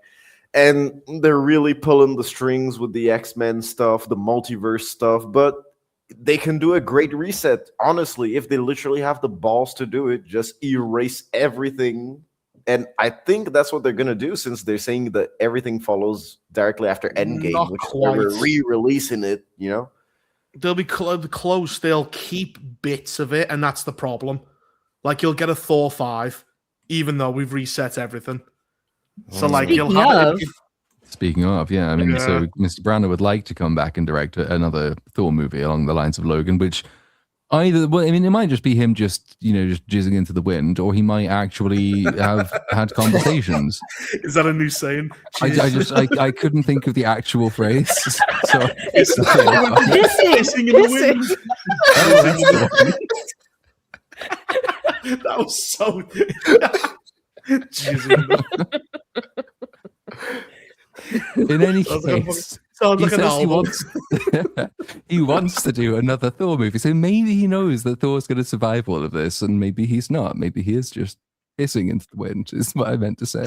he did also say in this interview that he thought Thor 2, 3, and 4 were amazing films. Like he was Ooh. so Yeah, proud of them. that's just a diplomatic way to not shit on other people, man. To keep the bridges. That's pretty much it. I mean, Kenneth Branagh did those. Well, he did all those murder movies, right? On the Murder on the Orient Orient Poirot. Express, Murder on the Hercule Poirot movies. That's what he did. I mean, he did the first Thor movie. I think that's actually a very, very good, proper movie. Actually felt like Thor, proper mythology was given a respect. Dark World was shit. Ragnarok was just, I kind of like Ragnarok. It's all right. There's some things wrong with it, but it's not bad. Yeah, and then Love and Thunder is just yike. One of the worst movies ever made. So I would like to see him come back and do a proper serious Thor with Hemsworth again, but I don't know, unless they give Thor his finale in the next 2 Avengers movies, I don't really see the point. Like, I think the ship has sailed. I think this should have been the Love and Thunder that we got. It should have been what Kenneth Branagh wanted to do, and then maybe just have him come back or something in the end game with the time travel and multiverse stuff. But you've given him his swan song already in place of what should have been, not Love and Thunder. Right. We Yeah, also like don't he- care Yeah. about where Thor is right now. We want, like, if anything, we want a movie with Infinity War Thor, but Yeah. it's 10 years too late. Well, Well, Ragnarok that's the sets up. tone they're going for. So, like, the trailers for Doomsday all have Infinity War-esque Thor in terms of like how he looks, how he speaks, how he acts. It's just that he Because also has a it takes daughter. place after that. That's why. How It takes place stupid after was, Endgame. Yeah. Well, no, but I don't. But he has a daughter, so like it also takes place after, presumably, all Looking of Phase Thunder. 4, 5, and 6. So, like, this is the weird continuity thing they're doing. Is that they're bringing the version? It looks like they're bringing the versions of the characters in terms of how they were written from Infinity War and Endgame. They're then keeping certain plot elements from Phases 4, 5, and 6. That includes the fact that Thor has a daughter, and I don't imagine they're going to mention anything else about Thor 4. But it is still part of its continuity. It's not picking up directly after Endgame. It's picking up directly after Fantastic Four. Okay. All right. Thank you. Yeah, because he's raising fucking, was it Christian Bale's daughter? Yeah. He Who's is. so stupid. He found a wish. He found a wish making thing and didn't wish for his wife to come back or anything. He's so fucking stupid. Yeah, and I even wonder how much she will actually be in the It's, Avengers. I don't think so. It's Chris Hemsworth's daughter, so he's tried to, shove her in to boost the profile. So I don't know. If he's gonna do Thor 5, I think he will try to make her like a big role in it. I mean, By the the way- natural Also- thing is probably he should die in these movies. I think, like, Yep.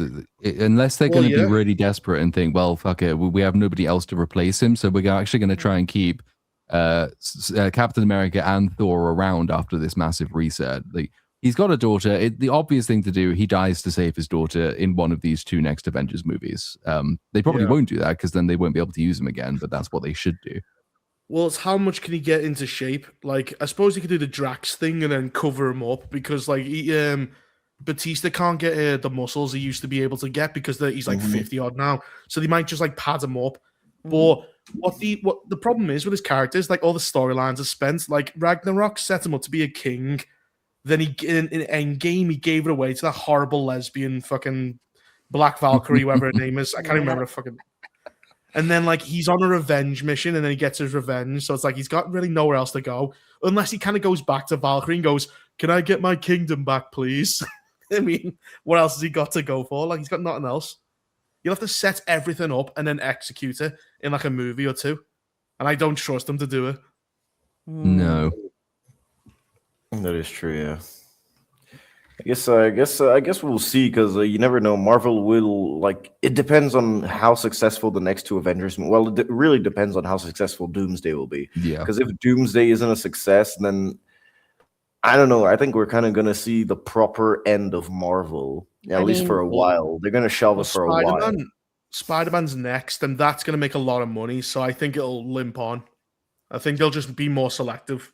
Also, as I say, Doomsday isn't going to be profitable either way with what the budget is, apparently. So no, I mean it can't make a profit, but it's whether if it cracks over $1 billion, then that's enough of an audience there to prove that they can still retain interest. People will still pay to go and see it, and just these are the elements they need, and then they'll try and find a way of making that again, but more cost effective. They'll use this just as proof that there's life left in the franchise. I think there might be some, but I think they might be overestimating how much. I mean, they can still just do Spider-Man. Yeah, Spider-Noir is in 3 weeks. That I actually saw the trailer for the first time like this afternoon, and it was like, yeah, it looks. I mean, I would have never in a million years, because I watched it with my dad, and I was like, yo, Dad, you know the Nicolas Cage is Spider-Man now in live action. He was like, what the fuck are you on about? He couldn't believe it. I was like, hi, boy. yeah, that was it too. And then he was like, what do you mean? And it was like, yeah, Nicolas Cage is Spider-Noir. It's a 1940s detective Spider-Man. He said, shut the fuck up. He didn't believe me. It's like, you play the trailer right now. I showed him. He was like, damn. All right, well, cool. It's a weird timeline that we're living in, man.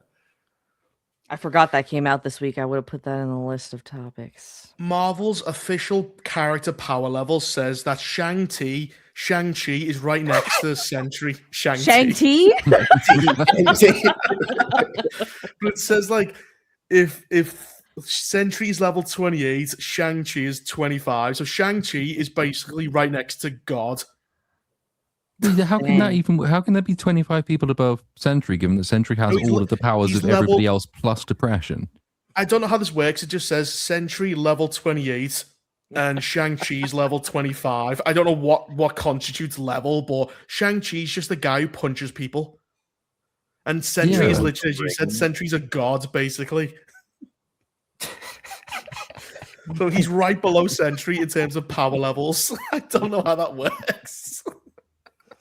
Marvel do not give a fuck about being consistent. Oh god, no! I mean, they've already proven in Thunderbolts that you can make God through a test tube. I don't think you can have a functional universe when you have that ability. And then we try to ban him. She goes, take God and put him in this place and ban him. Fucking stupid. I like how Daredevil takes place during New York, and we just got to pretend that Void never blitzed half the city. Yeah, none of that happens. Yep. I know, man. These, I think they're gonna stop doing the TV show side of it. I think they're gonna be much more selective with the TV show side. They're not just gonna do nonsense like what was that thing that even came out with the black dude? I even forgot that. Wonder Man, but that's season 2. There's a season 2 of Wonder Man. It's been greenlit. Yeah. Oh my god. I suspect because they baked it in at the beginning and they just announced it after the fact. Also, it was critically reasonably well received for some fucking reason. But they should be doing a lot less of that. They've got at least one more of those to go. I don't know what's even on their announcement slate for TV shows after it though. I haven't come across any. Disney Plus was banking on Marvel and Star Wars to be the filler. But I don't think I think Disney Plus is a big write-off. I think what they might have to do is merge Disney Plus with Amazon or Netflix, because I just don't see it surviving by itself. Because they were riding high on Marvel and Star Wars. They were getting billions of dollars every movie. Now they could. Now They it's like what? It's like still- half that. They sort of still are, but like it's nothing that they've made because there was, I think was it today they announced the amount of watch time for the Star Wars stuff that's currently on Disney Plus, and it was something like insane, like 33 billion minutes or whatever the fuck last year, which is a really, really good, strong, positive number, and obviously that's going to be getting them quite a lot of money. But then you look at what all of the watch time is spent on, and none of the sequel trilogy makes it into the top 10. It's below the Clone Wars, for fuck's sake. So, like, it's still a really popular brand, and it was just an interesting little snippet because there's still an appetite. Like, all the people who say Star Wars is dead as a franchise, I don't think that's quite true. There is still a huge amount of goodwill toward what it used to be. People still watch it a lot. It's just they don't watch anything that's been released recently. Andor was the most streamed original thing that they've done. Everything else was A New Hope, Phantom Menace, Empire Strikes Back, Return of the Jedi, and then I think Attack of the Clones comes after that, or Revenge of the Sith. One of the two. Rogue One's doing better because of Andor, so it managed to push it up. And yeah, you're right. But what have you? I mean, isn't everyone banking on Starfighter? Basically, everyone's written off Mando and Grogu. Everyone's just God, like, yeah. I mean, that brutal box office prediction, was it 75, 80 million? Like well below, so not just below, but a long way below Solo. He gets put in charge, and everyone's like, nobody cares about Mando and Grogu. People want to watch Starfighter, and all it is, it's a still image of Ryan Gosling, and people went, "Yep, that's better." Ryan Gosling, and he has a son, and it's like, I guess there might be characters in that one. So I remember that concept, character. Star Wars used to have those. Oh, have you seen that little clip where he's on a little fucking, I don't know what that bipedal thing is? And like a bunch of AT-ATs can't hit him. He just walked right past. Oh, it's awful. Oh, that was from the last trailer with the dog shit sound mixing, which just emphasized how much Pedro Pascal didn't give a shit reading any of his lines. It's like he's like riding this thing underneath AT-ATs on a mountain that are shooting at him, and he says, "Hold on, we have to keep going." Like, what? You want to take another go at that line? They should have crossed it over with Boba Fett going like a banter, and he has him on the back doing that fucking. Yeah, it's kind of weird. It really does feel like Pedro Pascal just ADR'd everything. They probably had a stunt dude on set wearing the costume. Then he just came in ADR'd for like nothing because he's not even given any effort whatsoever in any of the lines from the trailers. It's crazy to me that they actually repackaged this as a movie instead of just doing it like a small special for Disney Plus, feature-length special on Disney Plus. That could have been this. It's like, nope, we're gonna waste money reserving theaters. Yikes! It's gonna be bad, really, really bad.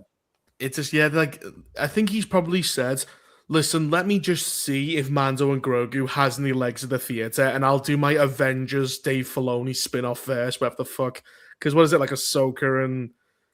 I think they said like the Ahsoka TV show is going to try and retcon everything going forward the next season. Again? She keeps doing this. She must be time stopped. traveling. But yeah, I don't see that happening. I don't see them ever killing the sequel trilogy. I think that's just like fucking false hope.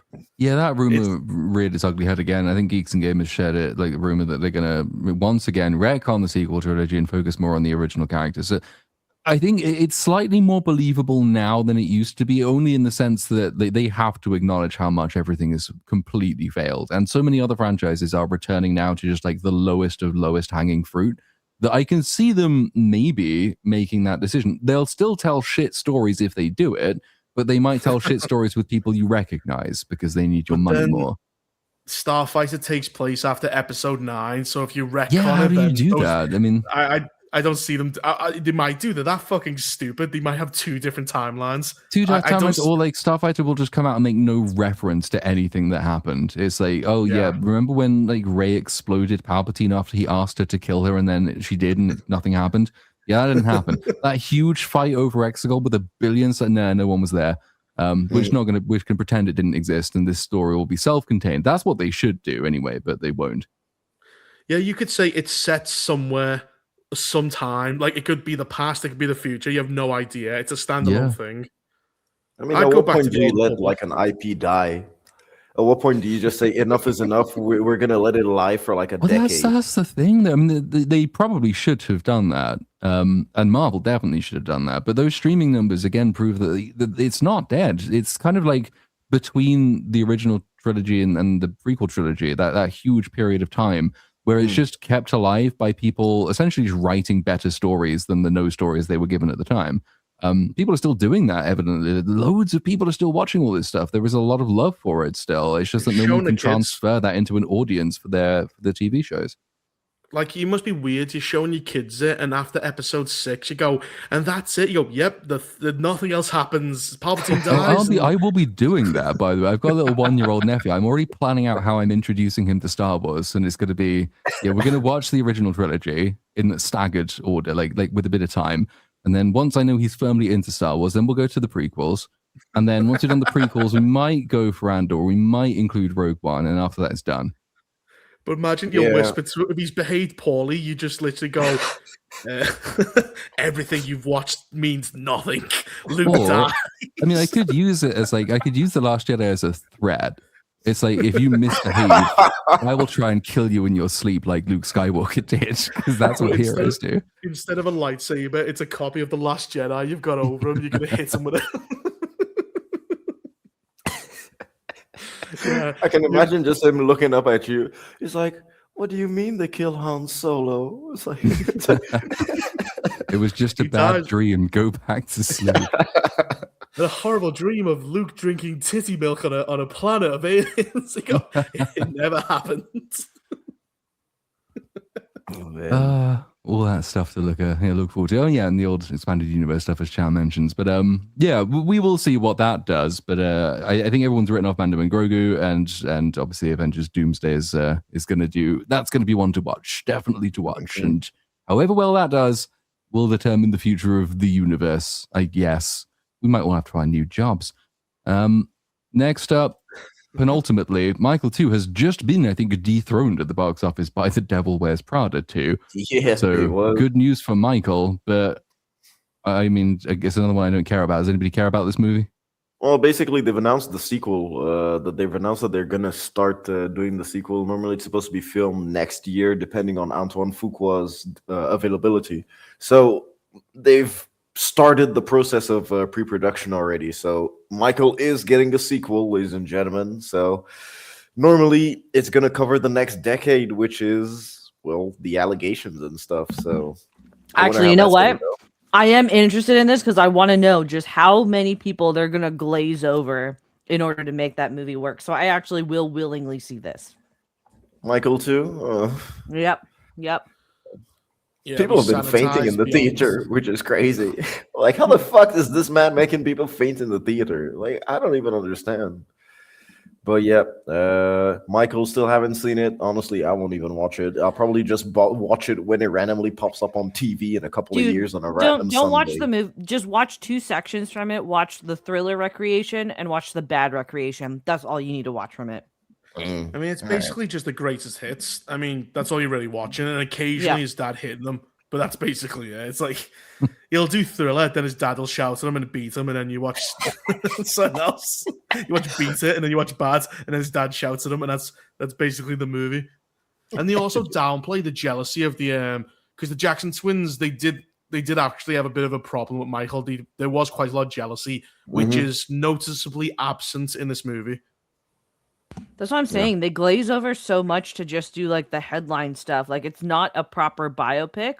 It's genuinely, I feel it does a disservice to Michael Jackson, but I was told that I was wrong about that opinion. So because the performances are incredible, Vex. That's all that matters, you know. No, it's because they do little fucking dumbass drops that like you did get to see the person behind the music. Vex, what are you talking about? The sticky notes. That was the man behind the music. The fucking sticky notes that we saw show up 3 times. Or apparently, like, Joe makes an offhand comment about how his nose is ugly, and then they go into this whole thing about when Michael got the nose job and how Joe Jackson reacted, and then that's it. It's not, looks are never brought up again after that. It's a nothing burger movie. It really is. I like Jafar Jackson, great performance. Not gonna lie, those, especially like the thriller and bad recreations, you really do feel like you're watching Michael again, but it's not worth it. Well, ladies and gentlemen, go watch Better Man instead. A much Yes. better biopic. Plus, it's a Yes. fucking monkey. Okay, Yes. it's a monkey. All right, a monkey will make you cry. All right, it's all Mhm. right. Mm-hmm. So go watch Better Man. It's the gold standard for modern biopics, not this Michael crap. All right. Problem is, I'm racist. So you go watch the movie with the monkey, and I go, which one? I don't know. And finally, this one's going to be really tricky to talk about because I can't find it anywhere. It's not showing seemingly in my entire country, and it's not online. And I believe this is How true for ironic. everyone on the panel. So, Yeah. I'll try- So this movie is flopping hard. It's at 3.3 mil at the domestic box office on a budget of 35, if I remember correctly. So, yep, everyone hates this movie. Left, right, center. Everyone just knows that it's bad because it's a horrible adaptation of Animal Farm, from what we've heard. I read just an off, like just casually it came up on my headline that apparently Andy Serkis kind of conned the people at Angel Studios to get them to distribute this movie. Does anyone know? Yeah, apparently it was something like Angel Studios didn't really make the movie. They just bought the That's what I mean. They just distribution distributed it. Yeah. Exactly, yeah. So they just distributed it. And by the time that they had gotten it, what they had signed on to was like an adaptation of Animal Farm. So proper normal adaptation. But they didn't know that Andy Serkis was doing all of that. But since they were already locked in, contractually they couldn't get out of it, so that's why. But even then, I don't know, man. They've said that Angel Studios has been insulting the fans that don't like it. Oh. yeah, so this Yeah. is the thing. I think a lot. I mean, I don't know any of this for sure. This is just pure speculation. I think people really, because obviously Angel Studios did Sound of Freedom, and it was known for a brief time as one of the very few media outlets, publishers that was prepared to do quote unquote actual conservative storytelling. And I think people really want to like Angel Studios, and so they're trying to find any excuse to justify them releasing this movie, which by all accounts is just like the movies the pigs would actually have made on Animal Farm. But it's kind of gets harder to sustain that position when you have so much like paid influencers doing reviews saying, no, it's not communist. Trust me, guys. Anyway, this video is sponsored by Animal Farm. I don't believe it. I think this is, I just don't think there's also the slight problem that a lot of conservative outlets have, which is that they will often take this quite right approach, which is that they don't actually want to screen content for its political content. Like they want to be able to publish a range of voices, and getting big names like Andy Serkis is a really good way of establishing themselves and hopefully attracting bigger names to work with them. They're running a business after all; they need to do all of this. I think they may have put themselves in a really bad position and are now desperately trying to cover for how bad a position it is. But the film's going to speak for itself. And again, haven't seen it, read a lot about it. But like, all opinions are sort of reserved, I suppose, until I have finally found a copy. And given that it supports communism, they won't mind me torrenting it because they don't like private property.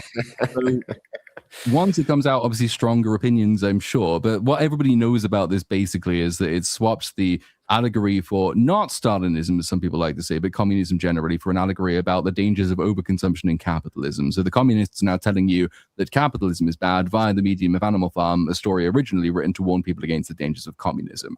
That's shitty behavior, and Angel Studios should have known better, but here we are. Yeah, the fact that they've just insulted their fans is super stupid. Because at least you could have said, hey, look, we bought the distribution rights, we were locked in. But going and insulting the fans, calling them pigs because they didn't like the movie or that they're not enjoying the movie, that's where it's like, yeah, Angel Studios, you're kind of fucked. You did something really bad. Well, I've posted a thing in the Discord, like they've done a kind of mocking kind. They get two actors to get together and they read off some of the criticisms against the actual Animal Can we Farm watch film. It's on Twitter. It's the I think it's Angel Studios that did it. Yeah, can we watch it on stream though? Yeah. It's in the Discord, yeah. Like they have like two people and they just read off what people have been saying, the criticisms against the film. That's kind of stupid. I mean, just addressing criticism like that.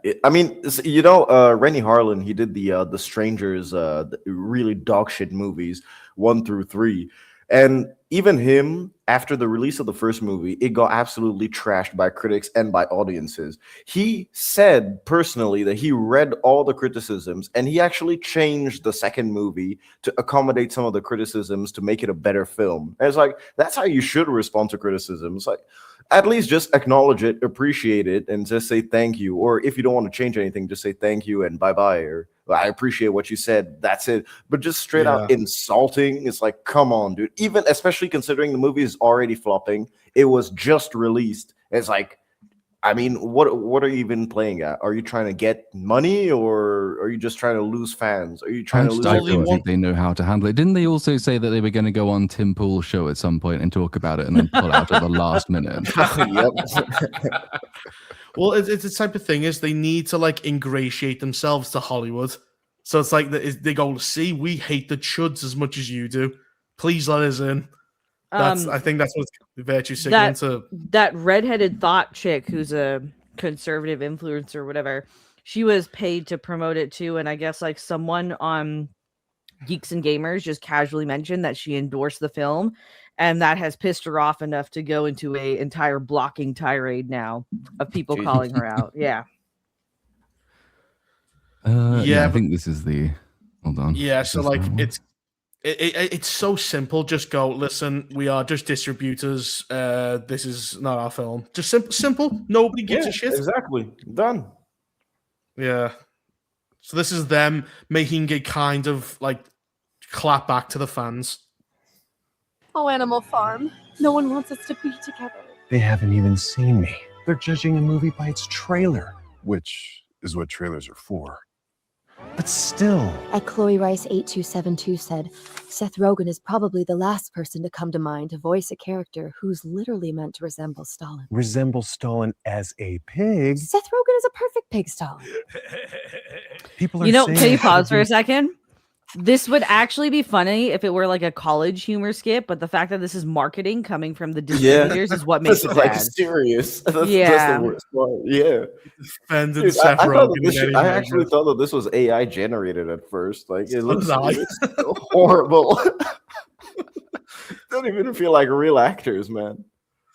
Rated R, full of blood, darkness, and despair. At Huff UITV said, making Animal Farm kid-friendly is dystopian. It's a story about talking farm animals. It's read by kids in middle school. That's a fair point, to be fair. Like, so there's kind of interesting. Animal Farm was refused publication when Orwell first wrote it by all manner of people, including Faber and Faber, which was T.S. Eliot's talking about conservative organizations taking politically questionable stances.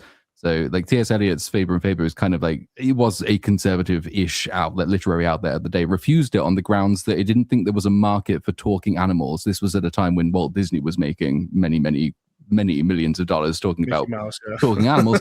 But the real reason was because at the time, obviously, we all wanted to be nice to Stalin because we were shacking up to the Soviet Union, and we didn't want to do all of the Cold War stuff just yet. So there's this history for conservative outlets taking bizarre opinions and stances on George Orwell. As Roosevelt called him, Uncle Joe. Mm-hmm. How wrong was he? George Orwell made it that way. It's not like we're doing Schindler's List with farm animals. It's Animal Farm. And then at Dustin Maddox 9445 said, it is wild that Angel Studios would put out a pro-communism movie that was adapted from an anti-communism book. But I hate communism. Me too. And at Generically Entertaining that wasn't a fucking... They just avoided the issue. Yeah, that's not a response. I've seen so many people do that where you go, what, your side's doing this? They go, well, I disagree with that. But that doesn't mean anything. You can't just say I don't like communism. The critique was you've changed the story to be pro-communist. Yeah, like either you've done that or you haven't. Just having some weird actor say I don't like communism doesn't change the fact that the movie either has or hasn't done that. It's like how many actors play things they don't like. I don't like, I'm not gay, but I can play a gay character. It doesn't mean anything. It's pointless. Oh, that was stupid. And these are cherry picked. Yeah. That's the worst part. It's true. They're actually just giving the access to everyone. It's like even if it's just random ass people, it's like why? Why even Yeah, bother? stupid. That's what I'm thinking. It's like why? Don't even need that windmill anymore. Just hook up a generator to George Orwell's grave and he'd power the whole farm. Because he's rolling over. And I get it. It's really funny. it's not true. But it is really funny. It's really funny. So Angel fans hate me? No, most don't. You passed the guild. It's a loud minority trying to silence us. Like the pigs. Jesus Christ! Oh God! Oh fuck You are- was that? Wait, if you don't like this movie, you are the pigs who represent Stalin and fucking the communists. Is that what they're trying to say, or I think mean- so. I guess. Yeah, I mean, it's hard to read that any other way, really, isn't it? yeah, like, is it? Yeah, because like you are just like the pigs who misinterpret stuff, but like the pigs murdered millions of people. I don't think we're that bad. The pigs did exactly what these people are doing in Animal Farm. That there's a little, is it Squealer is the pig in Animal Farm, who's like basically their propagandist who goes around Snitcher. doing exactly what these actors are doing. It's Squealer. irony, maybe he has escaped them. God, It makes me this want is to watch the awful. movie, but only because like I really like I don't hate watch things. Despite these Genuinely don't people. hate watch them often, but this will be a proper hate watch Yeah, I'm gonna watch it as well. Fuck this. if I can find it. I just wanted families, including kids, to understand why communism is bad. Is that so wrong? They'll But never that's let not us what you're be- saying. No, That's not what the movie's doing, though. What? You didn't address the issue, which is that you subverted the story to turn it about capitalism. That's the issue, and they're just ignoring it. They go, "Well, it's anti-communism because I said so." Yeah. Because of Seth Rogen. Because of Seth Rogen. So I guess we just won't release you to the world. I'll disappear. Like Boxer. I love you, Animal Farm. I love you, Angel. Goodbye. Animal Farm! I don't care what at Dustin Maddox 9445 says. Me neither. We can't let the pigs win. Oh, God. Yeah, that's enough of that. Right. Yeah. Well, that's top business strategy there from Angel Studios. Oh So God, fucking that was retarded. cringe. Jesus, yes, so terrible too. Oh, God, these these ultra conservative people and all that, they just have so cringe. Oh God. Like, so the issue was you changed the story, and their best defense was, "Oh no, I didn't because we hate communism." That's it. That was the best defense they had. If they thought this was a good idea to address controversy, I never want to give a single cent to Angel Studios ever again. I'm I gonna think, be well, like, it's I so mean, easy that to would do be it. that because like they're not bought out by anyone else. But yeah, fuck you, Angel Studios. You won't be getting a single dime from me ever again. I'd I know what respect you they- more if you told me to fuck off. You Yeah, just went, no, yeah. This is This- cringe. this Because is- you think it's clever and funny when it's not. It's embarrassing. Mhm. I mean, they actually paid to do this shit. They actually paid actors. They made a background and everything. They paid an editor. They hired. I mean, come on. You could have got Oh, AI. God. As you said, you couldn't even tell the difference between this I and AI. swear to God, this looks like it was AI generated. This looks entirely AI generated. It's crazy. Down to the music choice. It's like, what is this? The acting is horrendous too. It's like, Jesus Christ, man. How bad can you be? And even Angel Studios, what did they do except for Sound of Freedom? Do they have any other big hits? And how long Uh, ago was Sound of Freedom So at this point? they What, have 3 a years they have ago? they have a streaming service where they put like a lot of like Christian shows and all that stuff, and that does very well. But theatrically, they've only had I think like 3 movies released, like in broad studio release. So, but yeah, the streaming is where they make all their money. But wasn't Sound of Freedom held back for years? So it's like Allegedly, yeah. So the people who made that could be long gone. Like a lot of time, like we said before, like you watch Philippa Boyens and she makes Lord of the Rings, then she makes fucking War of the Rohirrim. Like sometimes it could be they've changed or the people in the studio have been replaced. Either way, it's True. probably not even the same studio. hmm It's a good point. That was awful. What just if I was in the marketing team, I'd die of a stroke. I'd go, oh my god, that was embarrassing. Whose idea was that? It's probably the studio head, I guess. I bet you Andy Serkis wasn't even involved in that thing at that point. Even he would go, this is getting cringe. Oh man. Oh yeah, David and Goliath came out. That was Angel Studios at the beginning of the year. They did Ordinary Angels with the Reacher dude and Hilary Swank. That came out last year, I think it was. Never heard of it. It was one of those like inspiring, like small story kind of movies. That's all it was. It wasn't terrible. It wasn't great. It was okay. I think I've seen that David and Goliath one. Is that the one where they just make everyone who's evil blonde? I'm like, I'm seeing a bit of propaganda here.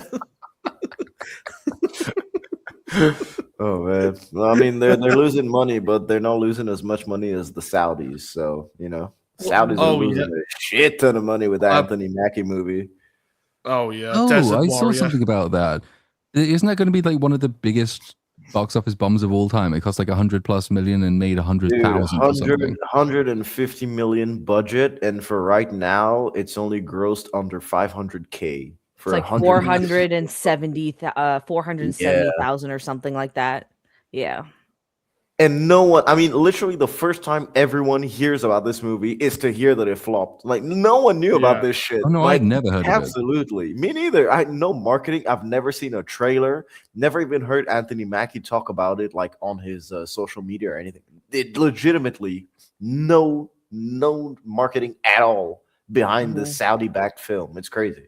And like Ben Kingsley reprised his role as the Mandarin too, and we didn't hear about that. So yeah.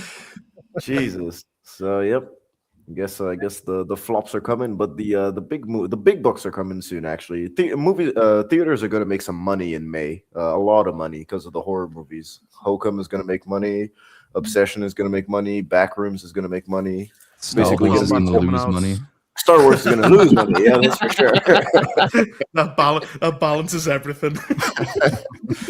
So yeah, I think it's going to be a good month for horror movies in general. But for movies in general, yeah, hopefully everything delivers. We're going to wait to see what the summer lineup is, but it's looking pretty weak compared to last year. I think you got a lot. You've got like was it Toy Story 5, Masters of the Universe, Supergirl. Supergirl. Oh God. Yeah, there you go. How bad misfortune falls the Savant show because it got delayed because of Charlie Kirk. Then it finally comes out as the SPLC has released a report saying all these left-wing things are actually being paid.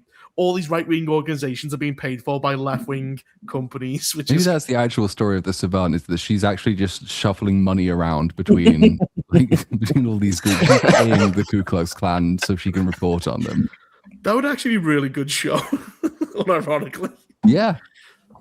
But good luck getting that. I think it's like she works for the ADL, and it's like, so it literally will be the SPLC thing, but unironically, like it'll literally be her paying activists and then framing them. But she'll ignore that part and look like a hero. God. But yes, yeah, that brings us to the end of the topics, at least for this week. So I suppose we shall move on to supers, and then we can fuck off out of here. So we might be here for some time. David Smart Jr. for 30 months. Remember, I hail the panel, BSUP and EFAB are top tier shows. Thank you very much. We're not, because I mean you've seen the production values of this show, but yeah, thank you anyway. We have slides. TGV Monster. Hello everyone, it's my Friday. Happy Friday to you. TGV Monster for another $5. The Boys sucks, but it was fun watching Jensen and Jared kill Seth Rogen and that McLovin guy. Project Hail Mary beat Superman's James Gunn. Not a hard task though. Oh yeah, because it picked up another bunch of money, didn't it, Project Hail Mary this week? So is it over 600 now? It's over 600 now. Yep. That's good. I mean, it's still a very expensive movie to make. It's like $200 million, but it's still it's good. I always like seeing things beat Superman, no matter what they are.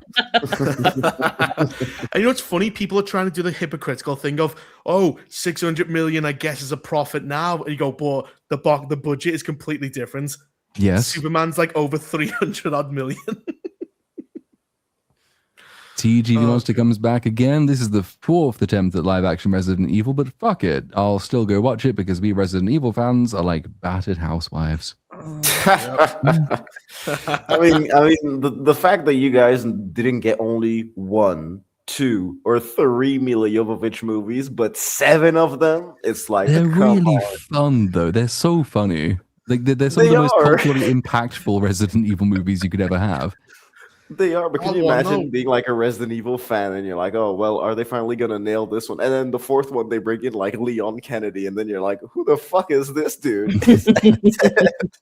remember the sequel bait one, which is they're gonna have the team of Albert Wesker as the White House Yes, being overrun. on the White And then House at the top. The next movie had absolutely none of that.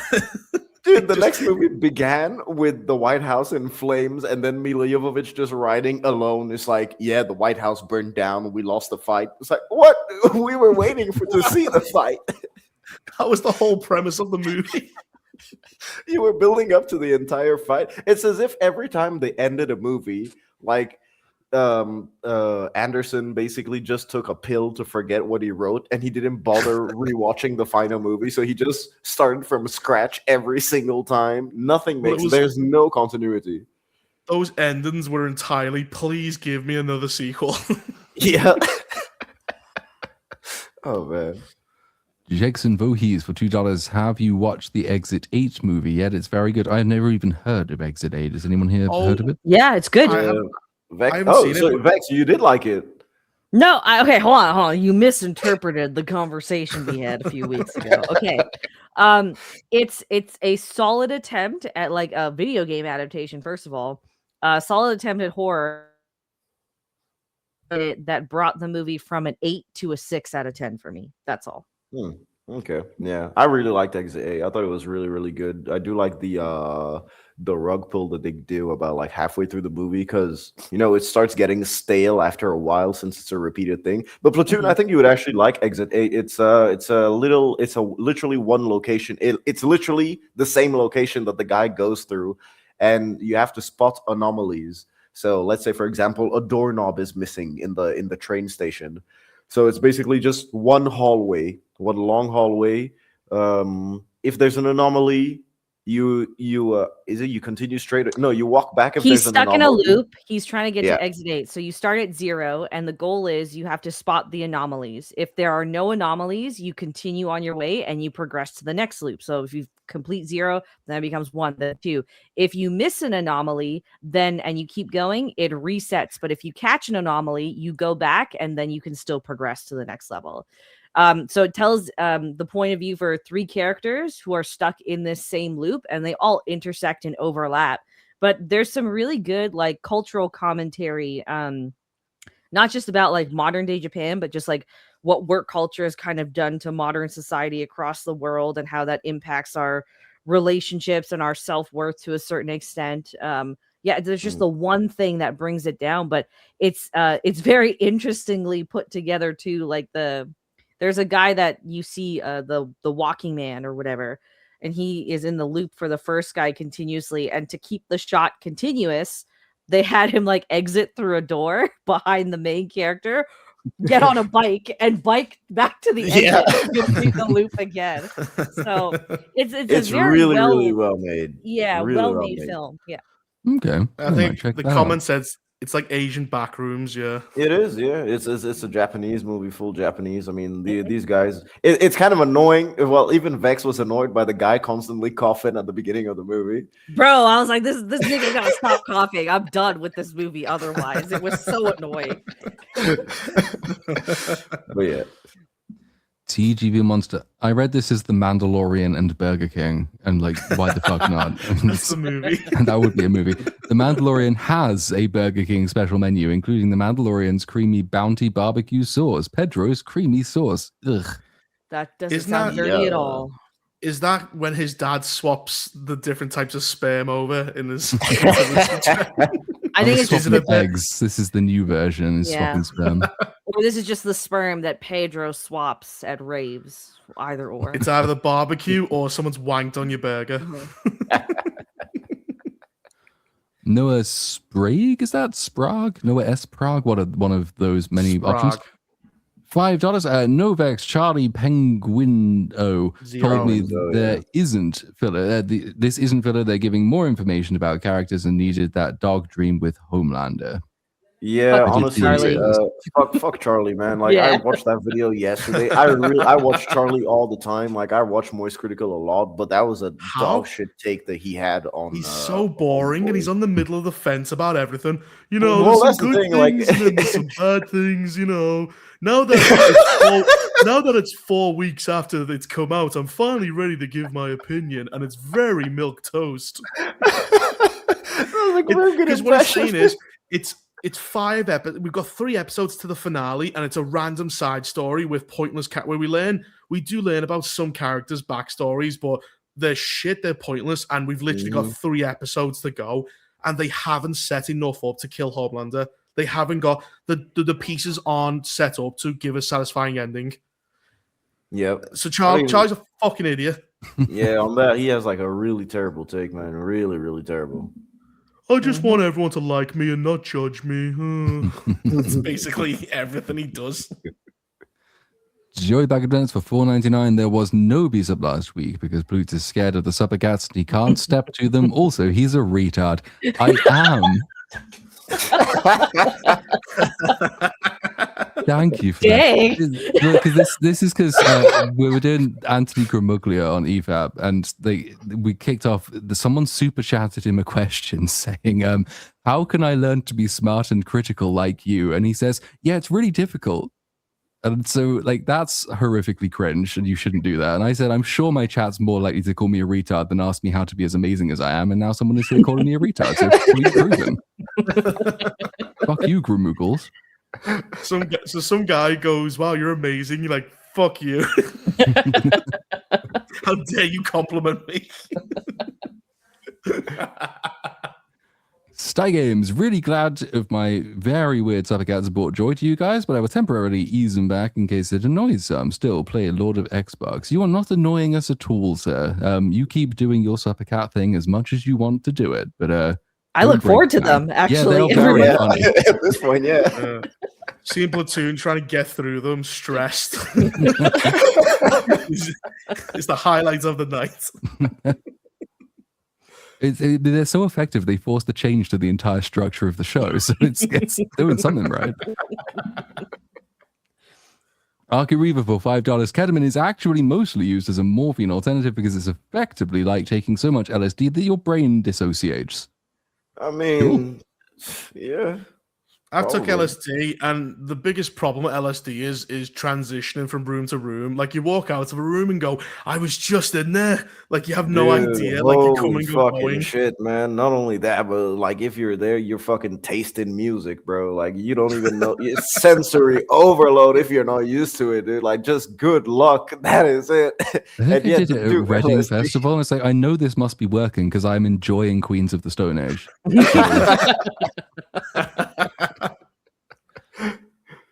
But yes, it basically is the Frenchy thing of all 3 of them passed out. One woman had full of energy and ran out to the ocean, drowned.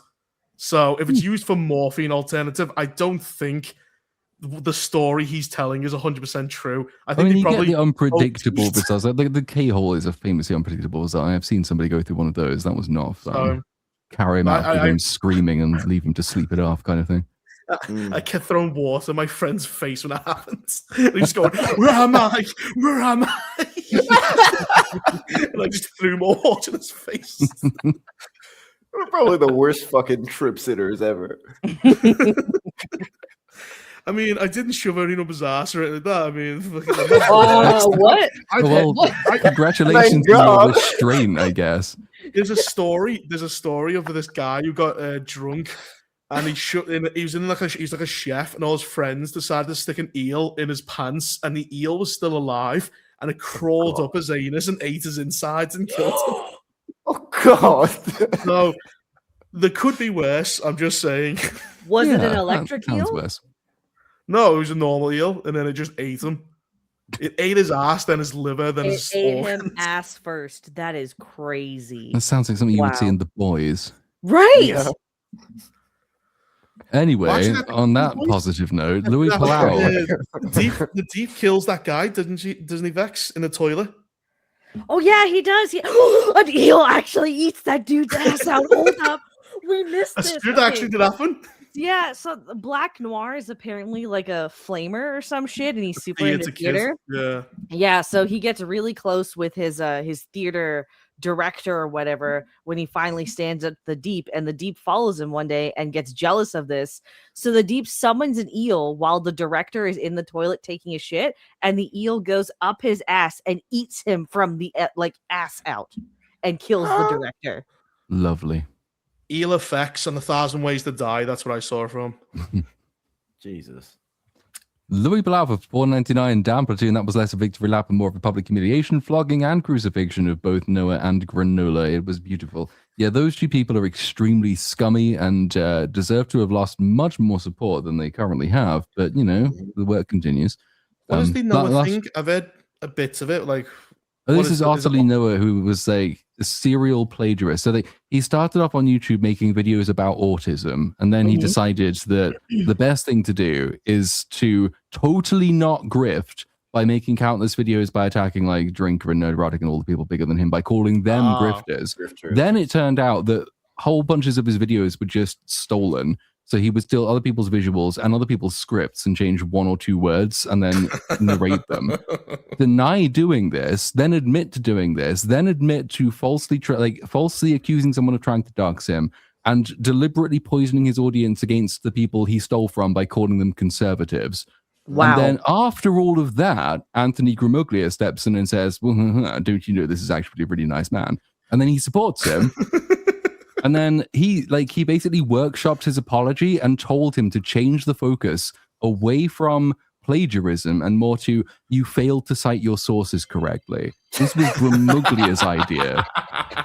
Fucking scummy piece of shit work that is. And then only after Utterly Noah was revealed to have falsely copyright flagged someone, or rather got his artist innocently to falsely so copyright take down flag. someone. Then that breaks, and then Gramuglia is like, oh, I was always outraged and against this guy. You know, I tried to help him briefly, but I never knew he was in for all of this kind of. So then, bitch, you just fucking helped him all the way through the worst thing that he did, which is theft. What are you complaining about? Good lord. There's so much like unintended. These people have no self-awareness. So it's like after all the plagiarism stuff breaks, then the Quartering has his various plagiarism, false takedown stuff break as well. And then Gramuglia brings Utterly Noah on a stream to talk about that. Like, not the best I'd have invited on myself, but you know, you do you. What was his opinion? I think that what the Quartering did is totally justified. Yeah, he was just trying to he was trying to protect him for the great streamer wars to come. That's what all this is about. And then in the video, like Gramuglia finally throws Utterly Noah under the bus, but does it in such an aggressive way that Utterly Noah then leaks all of their shared DMs to prove that Gramuglia has been lying about him. And then the last I heard, there's now a leaked Discord call where Utterly Noah is in a live, like, fucking public Discord asking his people, is there a way I can sue Gramuglia for defamation? Good lord. Yeah. You just Wow. do your thing, you weird autistic otter. It's great. So much entertainment. That sounds like a complete implosion. Dude, the EFAP was fucking hilarious. I'll watch after this. Yeah, it's a long one, but it's well worth watching. Mikey Gusler for $20. Jay Longbone did a live stream on the leaked script of Resident Evil film, and it matches up with the trailer. It's terrible. The characters make dumb decisions. The story makes no sense, and the F word is said 101 times. I'm gonna have to watch her stream after this, I think. Yep. Yeah. I'll try and check it out. That's what you're Man, but telling I me. mean, I wouldn't be shocked if the character says the F word 1,000. If I was in a zombie apocalypse, I'd be cussing like a motherfucker, dude. Like I wouldn't even lie. Not a single proper sentence would leave my mouth. Every time I saw a zombie, I'd be fuck this, boom, gone. I wouldn't even be doing. I would go blah, blah, blah, blah, every time I see something. I would not be able to string anything together. I'd shit myself and then run. You just hear. Me though, like I every time there's a bunch of girls in front of me, I'd push them into the zombies. I'd fucking jog over them. I'd grab a baby and kick it right into its mouth and then fucking run past. Lord. Oh, there's no person I would sacrifice to save myself. I would, even if I didn't have to. He go, just pull me up. I go, I can't risk it. He goes, we're literally fine. I go, no, and just push the ladder off. I mean, shit, dude. I'd just be like, fuck it. Be like, run quick. I'd be like Stanley Tucci in Transformers 4. You know, he's like, fucking run. It's like, get the fuck out of the way. Like, go. Like a pregnant woman, I'd fucking punch her in the stomach just so she slows down. I would sacrifice everyone. I'd literally crash someone's train to just like save Dude, my if life. it's a pregnant woman, I just look at her in the eyes and then I'll be like, listen, all right. I'll do like what the dude in Train to Busan did. I'll do, listen, all right. You're not going to survive in the apocalypse. The baby is not going to survive in the apocalypse. You're not going to survive the birth. Just fucking sacrifice yourself so we can escape. Boom. Let's go. Done. At this point, you just have to be logical. I would just constantly shut the door and they go, they wanted to stay behind, okay? And you hear them go, let us in. I go, I don't know what they're trying to say. You'd be like the dad in 28 days later. Yeah, no, 28 weeks later. Just leave the fucking wife. Fuck that. I am the guy. I am that evil guy in that film. You just go, listen, why don't they just kill him off? He's killing every other character. Sky Games asks, why is that screenshot set up? I assume that's Homelander's ass. Thank you very much for doing that. It's back just for you. There you go, Sky Games. McGrunty for $5. Jay Longbone was streaming the Resident Evil script. If that is indeed the real script, that movie is dead on arrival. It will fail as its own thing and as an adaptation. Damn. I mean, it sounds like it's really, really awful. Yeah, then why are all the test screenings so really like unanimously positive? Like, I was trying to, when it was brought up, I was trying to find the script, and apparently they were running some defense or whatever. I don't know, intervening. So once they took it down, they're just like, that is an old script that was circulating from 2 to 3 years ago. It's not accurate of the current state of the script or the movie. So I don't know, but I'll be watching that Jay Longbone stream as well. Yeah, me too. Yeah. Sky Games, why is that screenshot? Oh, thanks for changing it. Well, we did change it, and then we bought it back. I like Anthony Starr's got a very nice ass though. Like I didn't mind it. I minded the context, but not the photo. So is that how everyone pictures romance with him? Fuck me in the ass. Well, he likes getting pegged. We learned that mystery. Intent Madness for €10. Reaper, did you ever finish The Handmaid's Tale? I know the setup takes some serious suspension of belief, but I still enjoyed the first few seasons. The final season was laughably bad, though. It's all terrible. I love it because it's so terrible. But what I found really interesting about it, it's kind of like their world. Like they try to explain their worldview. So their worldview is that they need fascism to exist in this feminist worldview because they address, like, the big question is, like, how do you get women's birth rates up? Like, that's the question. And it technically answers that, but in the worst way possible. So, which is just mass immigration. So it's like, we need constant immigration, but we need shithole countries like the Christian fascist one to have oppression so that the women and people can escape so our population can keep going up. It's a horrible, like, cycle. I have to, like, make a video on it, but it's really evil, their methodology and how they see the world.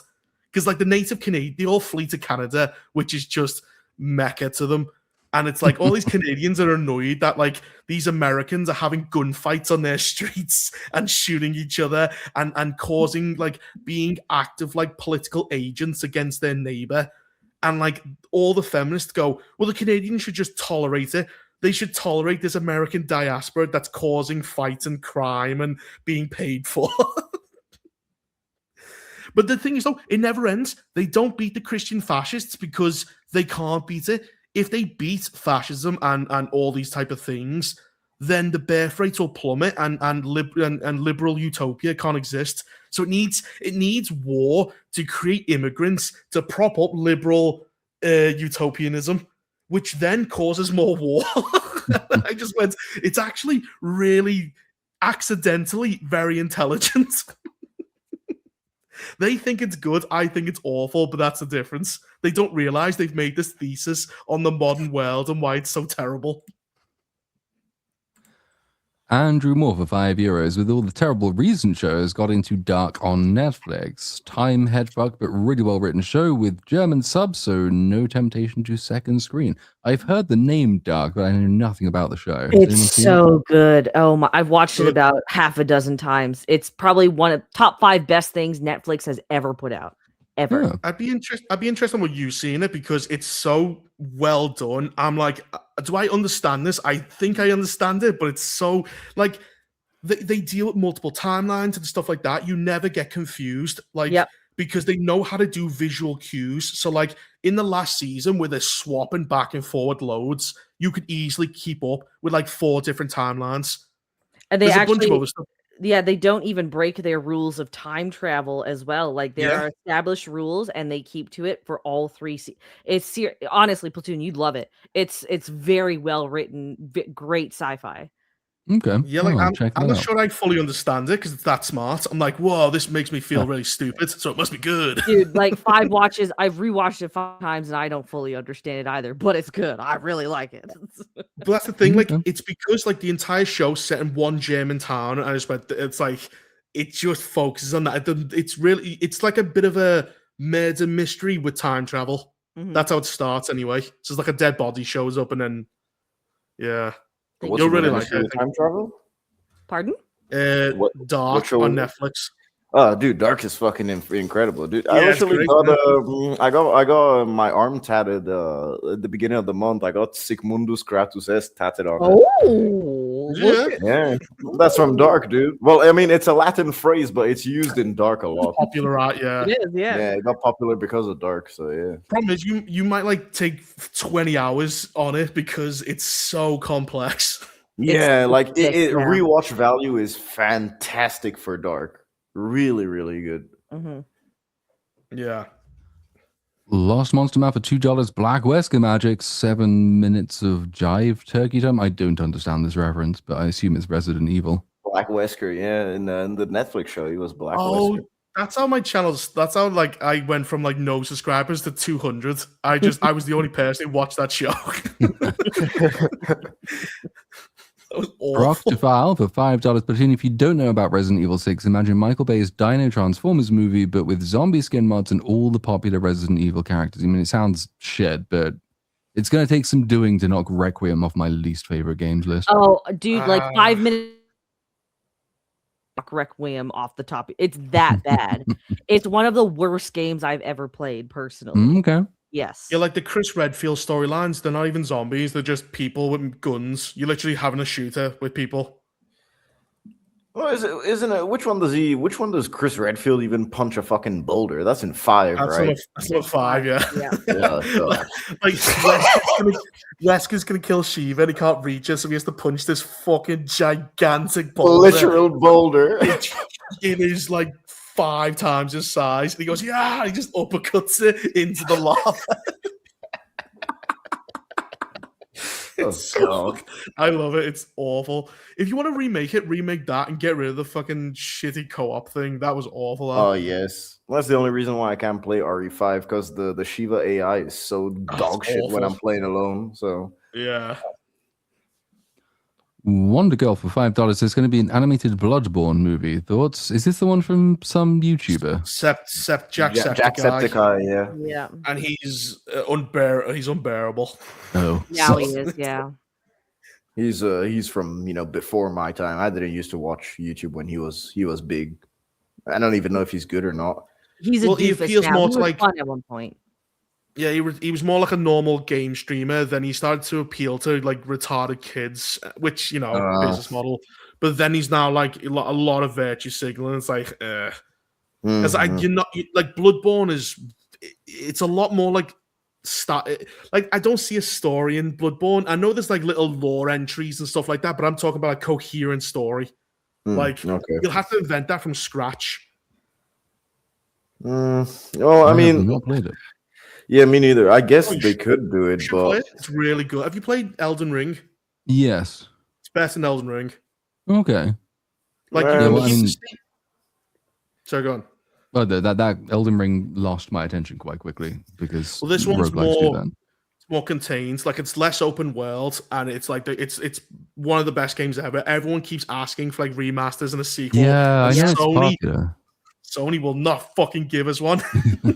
They know you'd make billions. Just give me the fucking sequel. But yeah, it's a really, really good game. It's very the artwork is brilliant. The style, it's all high gothic cathedrals and shit like that. It's boss. Mhm. Yeah, it's really good. BG97 for 9.99. Which would you rather see, Kreger's Miss March or Maison's superhero movie? Also, will the BSUP crew help Cynic reenact the Happy Star Wars Day TikTok video from 6 years ago with his new girlfriend? What? What's the Star Wars? What the fuck? That's This just is a whole bunch of references. I have no clue. Well, I can answer the first. So Zach Kreger's first technical movie was a comedy called Miss March, which he co-wrote with Trevor Moore from The Whitest Kids You Know. Which it's probably the best film he's ever done. In all honesty, out of the three he's done. So, but it's fun, dirty adult comedy. That's all. I don't know about Mason's superhero movie. Is Craig Mazin doing a superhero movie? No, he's done it. He's done a like a spin. You know the you've seen that? It's like a spoof thing. You remember Epic Wait, Movie? the superhero Dragonfly movie. superhero movie was Craig Mazin. Yeah, he Dang. You're directed it. shitting me, right? It's quite funny. Like they've got like a Black Charles Xavier, and at first he's on like a wheelchair, then he's on Tracy a bike, Morgan, then he's on a toilet. I'd happily watch any of those movies. Either of those movies. They're fun. Dude, I definitely rewatch this. Dude, I rewatched a superhero movie like 4 months ago, man. Of course, I haven't Bell, seen- yeah, I- the Dragonfly with the other guy, the time thief or some shit like that. It was his arch nemesis with the oh fuck, what do you call those things? The one where the time with the sand in it. Oh, Prince of Persia. No, the fucking thing itself. The hourglass. Yeah, The the hourglass. hourglass. Jesus Hourglass. Christ. I didn't know you talk about literal time. There's got to be like some reference. I like Prince of Persia. It's not a good movie, but I like it. I was looking for the word hourglass, man. I was deviating it in French in my mind. I was like, what the fuck? I know this in English. And the Star Wars video day, I remember it now. It's the guy that has his girlfriend sitting on his lap or something, and then he's like, "Hey, this is my girlfriend, Star Wars Day," and then people redid the TikTok because it looks like a I've seen hostage that. video. Then He then goes they like, add "This some. is my girlfriend. I'm Yes. going to introduce you to it." And you remember, you used to be able to like add on videos, so you can add your video to someone else's. So it starts off with hair, then it cuts to someone does his arm with a gun to her head, then Yeah. someone does her legs and hands with like rope being tied. Goes all the then way to a SWAT teams outside organizing. Then they have newscasters as well. It became a huge thing. It's crazy. He's like, "This is my girlfriend, and she's amazing," and he's doing all that, and it cuts to the news reporter going, "A crazy man has taken a woman hostage." I've never seen this. I'm gonna have to check it out. I'll have to try and find it. I'll Dude, post it's it. fucking so hilarious. funny. Intent matters for 10 euros. Vex, is there any additional backstory to you going off on stuttering Craig besides him throwing Melanie Mack under the bus? I generally like Craig, but he does seem a bit of a drama chaser. I went on a tangent for a week on Twitter. But there's more to the story, but like I can't reveal the information that I've gathered without throwing several people under the bus myself. So I'm just sitting on information right Do now. it. That's all. Destroy your career and your friendships. No, Be a I, blabbermouth. I can't do it. Those are genuinely good people, but when they're ready, Destroy them. I'm ready. Trust is like an apple, and you gotta bite it. Dude, I've gone down a deep fucking drama rabbit hole. I've got dirt on like 3 separate YouTubers right now that I'm just sitting on. I don't know. If There's so Vex much out wants to there. end my career, she can easily end my career, dude. That's why I've been smart. Don't show any dick pics, all right? Because that seems to be the number one issue. What is it with YouTubers? It's either dick pics or it's like, I could be a Pedophilia. millionaire or I could molest kids.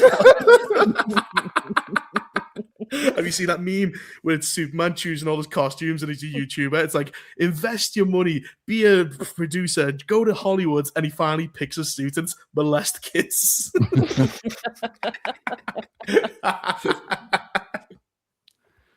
Sty Games for 279 Canadian. At the very least, Emily Blunt still looks okay.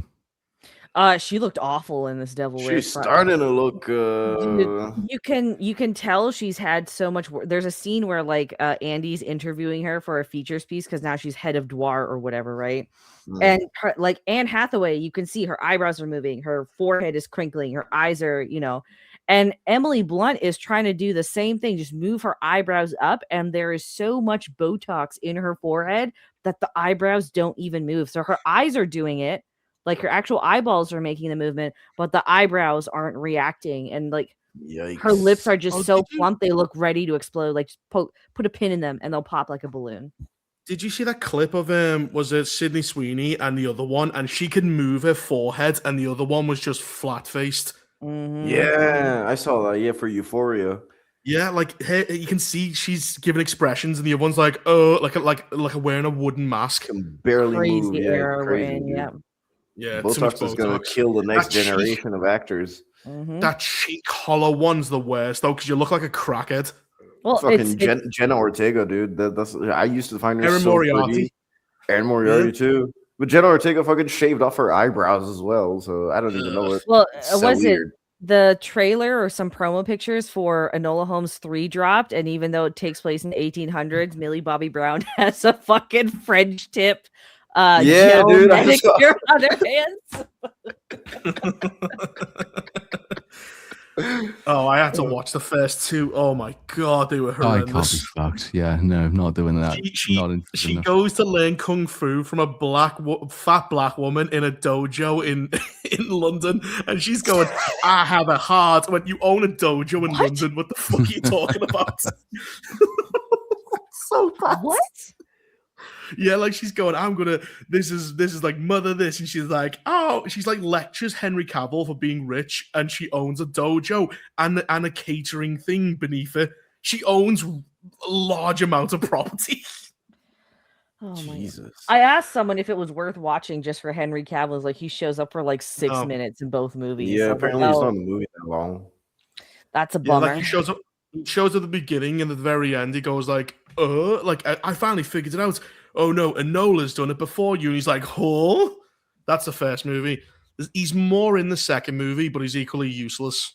There was a previous super chat to this, which I will acknowledge and thank, but not read because we're not dragging ex-girlfriends on this stream anymore. It's just a mean thing to do. Though I like the idea of an intro song that ends with "the bitch took my starling." That's very funny. But thank you for that super chat. Intent matters for €5. Platoon. How could I be as smart and beautiful as you are? Drink too much and never sleep. It's the simple way of doing it. Husband's Lounge. Platoon, I have something to say. You're retarded. Thank you. I like this. I hope this becomes as popular as the Lord of Ring thing. Thomas Aarons for $1.99. Here's a super chat. Please get help, Reaper. I promise, I have no idea which part of the stream that's about. It could be any part of the stream. Lurking for $2. Reaper, he's dodging the question. Again, could be any part of the stream. I don't know. Definitely more of a Samantha guy from Sex and the City. She's a whore. Mr. Votes for $4.99. I just lost my job and you guys are really helping me cheer up. I was with Spirit for 10 years. I may not be able to super chat for a while, but no, I love you all. Well, first and most important thing, very sad to hear that. Yeah, I gather Spirit Airlines has hit the shitter recently, but the second most important thing is take care of yourself first. We like seeing you in chat. You're not valuable just because you pay. So, yeah, watch your money. Yeah. Good luck getting another job. I'm sure you'll get one quick enough, even in this economy. So, fingers crossed for you. I'm sure you'll be fine. But, All the best to you, yeah, man. all the Yep. best. You don't live in the UK. That's one benefit. Yeah, exactly. You actually have a jobs market.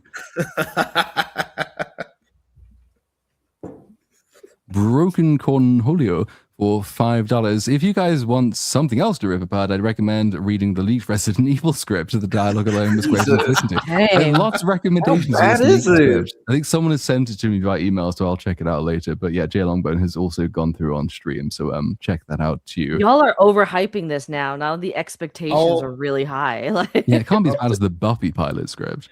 I've Or put the a link in the Powerpuff Discord. So we Girls. can, I've put that video, the TikTok one, and hair video, so we can watch it. Cool. Wild Warlock 1896 for $5 Shang-Chi is Ice-T's half brother from China. That's the way to get Chinese to watch black people.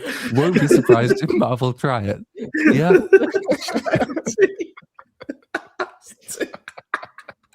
I'm gonna die.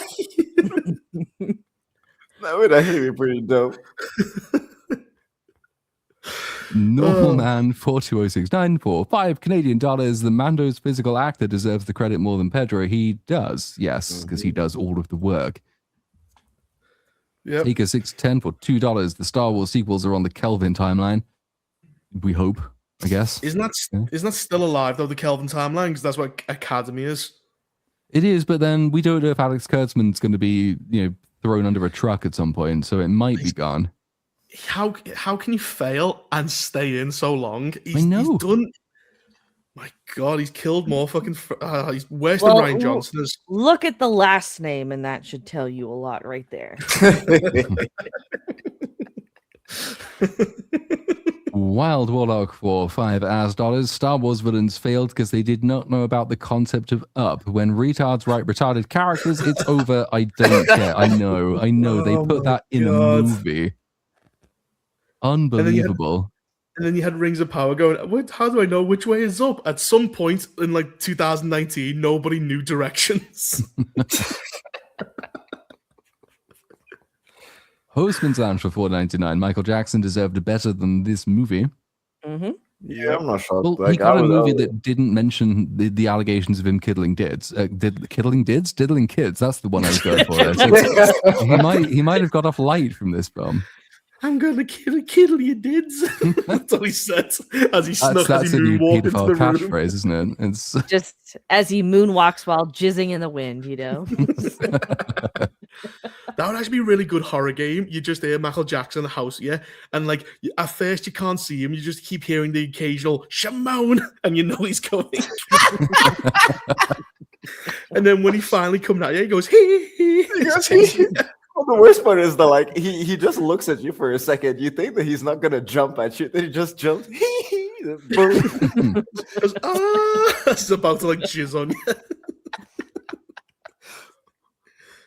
Mega Spider-Man for €5. Cynic and Platoon is all okay with you and Mr. Brown. Haven't seen you guys on there in a while. Hope all is well. Yeah, all is well. My life is just extremely busy, so it's not always easy doing 2 YouTube channels, 2 podcasts, Cynics is a wreck. AAA video game, and a high street business. So as far as possible, I'm trying not to do stuff on 1 day a week, and that day at the moment is Sundays. It's not going very well, but no, much love to Mr. Brown as always, and I'm sure, if we can arrange time, we'll be back on there at some stage soon. And yeah, Cynics, whatever the fuck is going on with Cynic, he's around doing stuff. Yeah, he's doing good, yeah. Or is he? Or is he? He's killed himself, and we're just playing it off. Get my child for $5 Canadian. Here's some money for the show. I hope you're all doing well. What are some of your upcoming vacation? I don't have vacations. I might go to the Rockies in May. Good for you. Nice. Yeah. Oh, that sounds actually really cool. Yeah. I'll be going Hope you have a backpacking the good end of break. this month up north into the are you, wilderness for a poor? few days. No. Yes, I live in Canada. Of course I'm fucking poor, man. There's no money here. Whereas I am going to Budapest. On Ooh, Saturday. Budapest. Ooh. I don't know what that is, but Nice. I'm going to Budapest, yeah. Ooh, really good. I mean, I'll probably just take a bunch of drugs and go on a trip, man. That's the least expensive way. We have that Mardi Gras thing, that huge festival. It's literally at the end of the month, so I'm really going to be partying for 4 days straight. The BSUP that we're going to have, like, on the Monday 25th Oh God, I'm definitely not going to show my face on camera. I'll We'll probably be understand half if you're not there, Just sleep. but it would be I'll very be here, funny but- if you were. It's going to be 4 straight days of partying, man. It's going to be really cool. Yeah, but you'll just be staring at your avatar and going into a dark, deep, horrible place.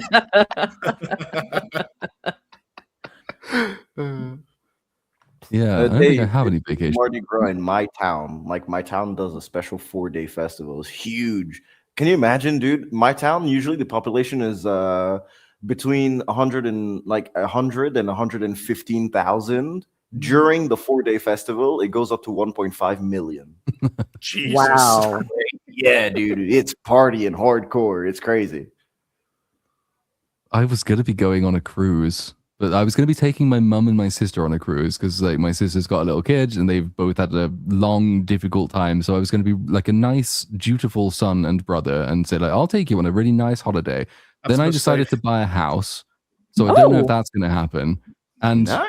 now it's going to have to be budget. So like if we're going on a cruise, it's going to have to be to the Eastern Mediterranean. So the missile risks drives the budget down a little bit. So you went to them. I could have got you something nice, but I got myself something, and then I put you in danger in the Middle East. Listen, you're going on a Without that cruise ship. Stop complaining.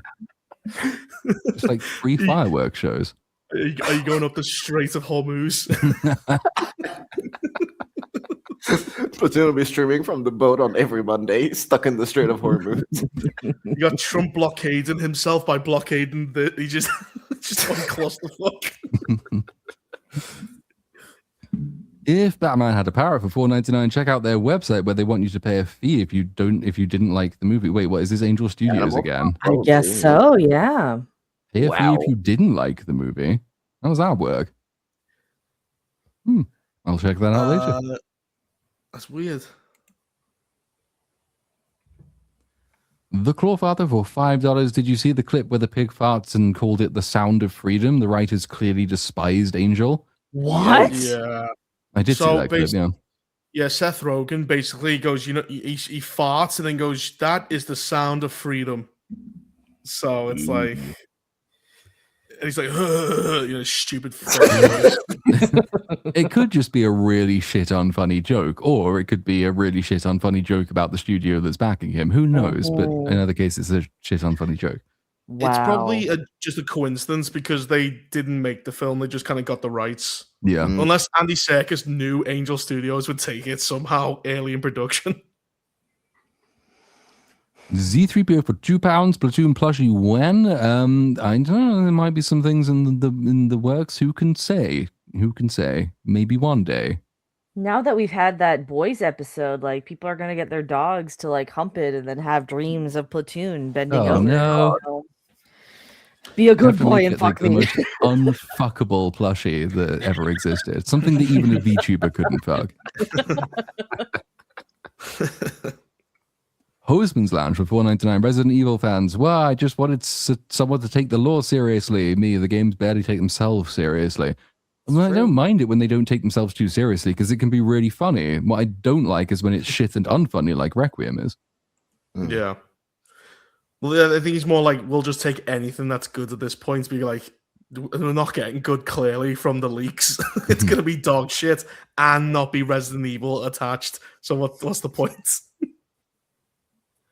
Big T for $4.99 paid attention to my theater ticket sales. More people saw Project Hail Mary than all showings of Animal Farm this past Friday.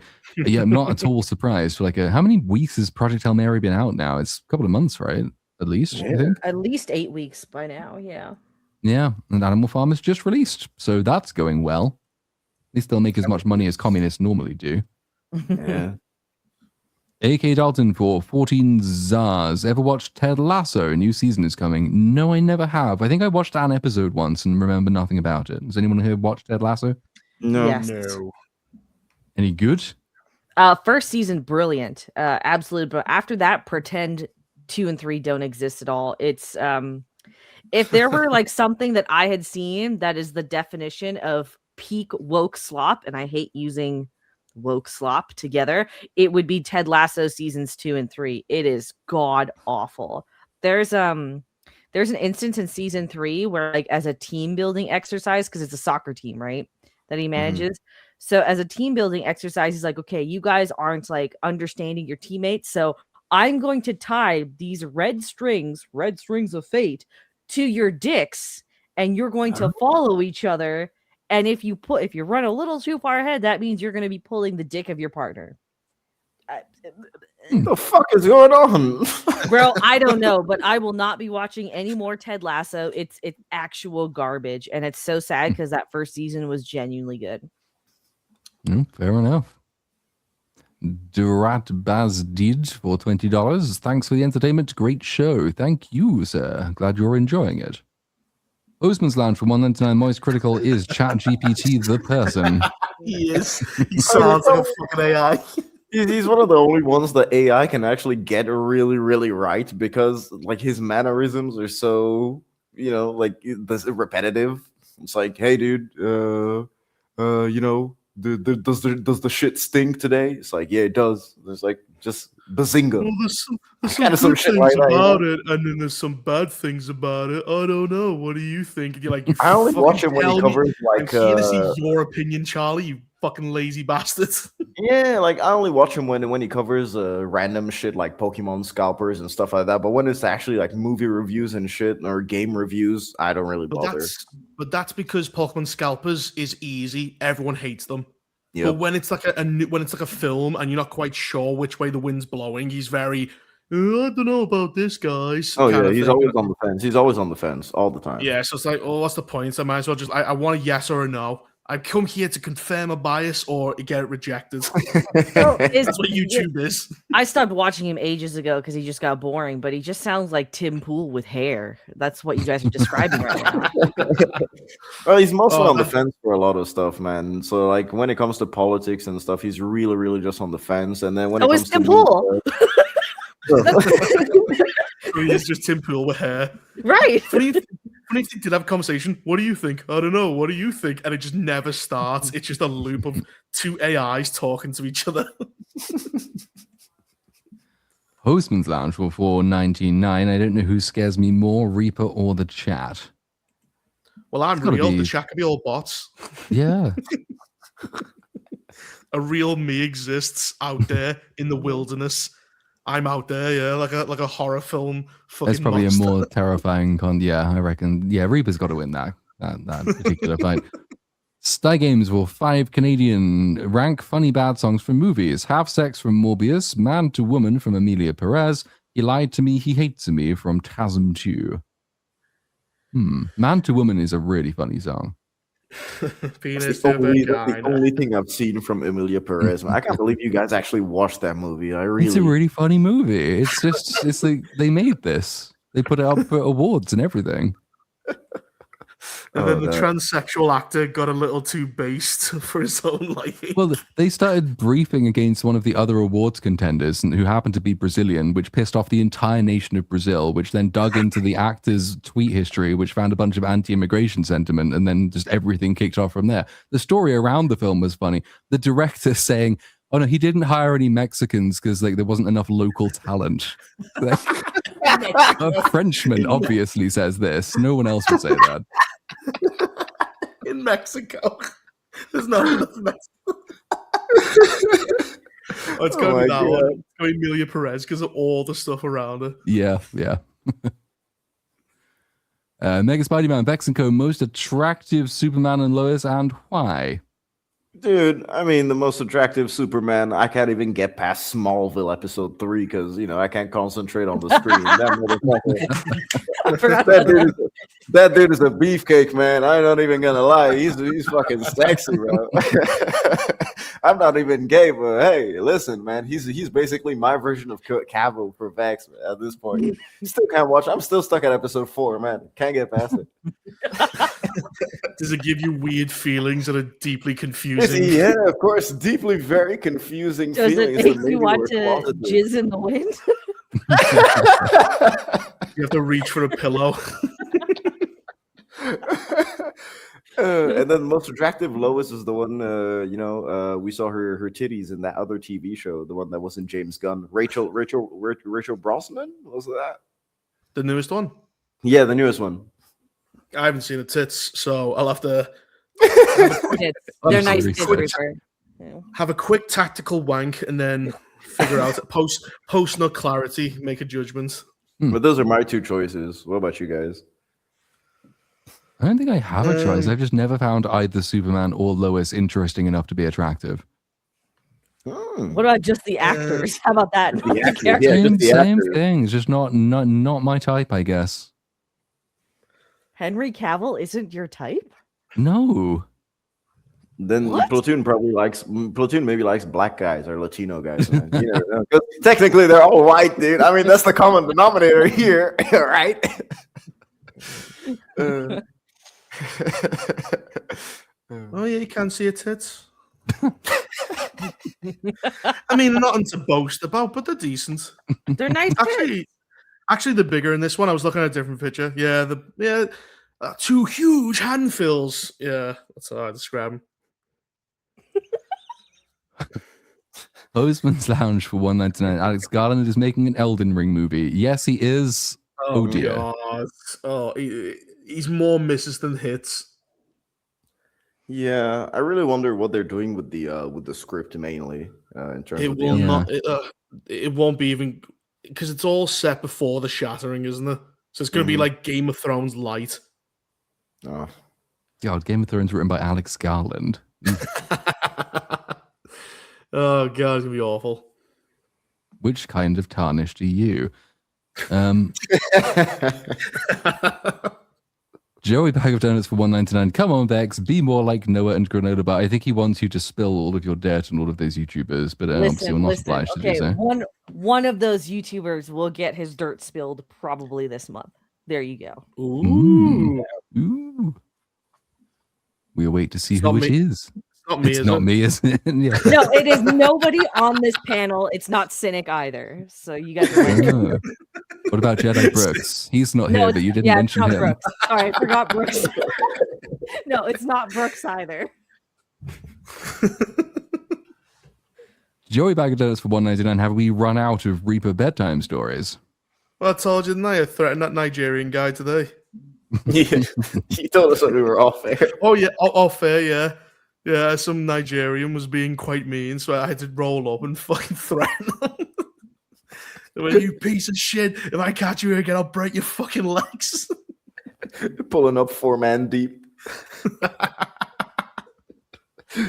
Yeah. Well, he's being mean to my mother, so I rode up and just went, listen, you get fucking... I couldn't hit him, though, because we're on camera. So, like, there's a McDonald's across from us, and you know how wily those bastards are. So, yeah, next time I'll have to harm him.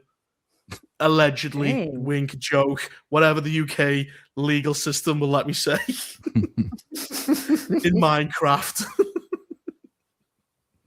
Sty Games for 2 Canadian Lord of Ring over the other thing that'll be a meme. Yeah, I mean, that could be any other thing, but I guess the answer is the same, right? So, yeah, Lord of Ring over all things.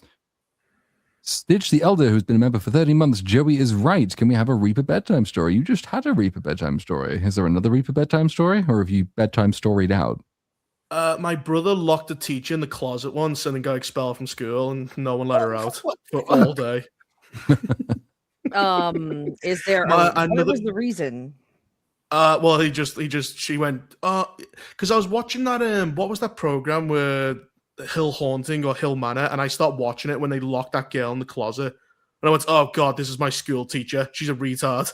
So he just went, go in the store closet, and she went, why? He went, just go in there, need something. She walked in, he then closed the door and locked her, and she was going, let me out, banging on the door, and he just walked off and left her there for hours. Jesus.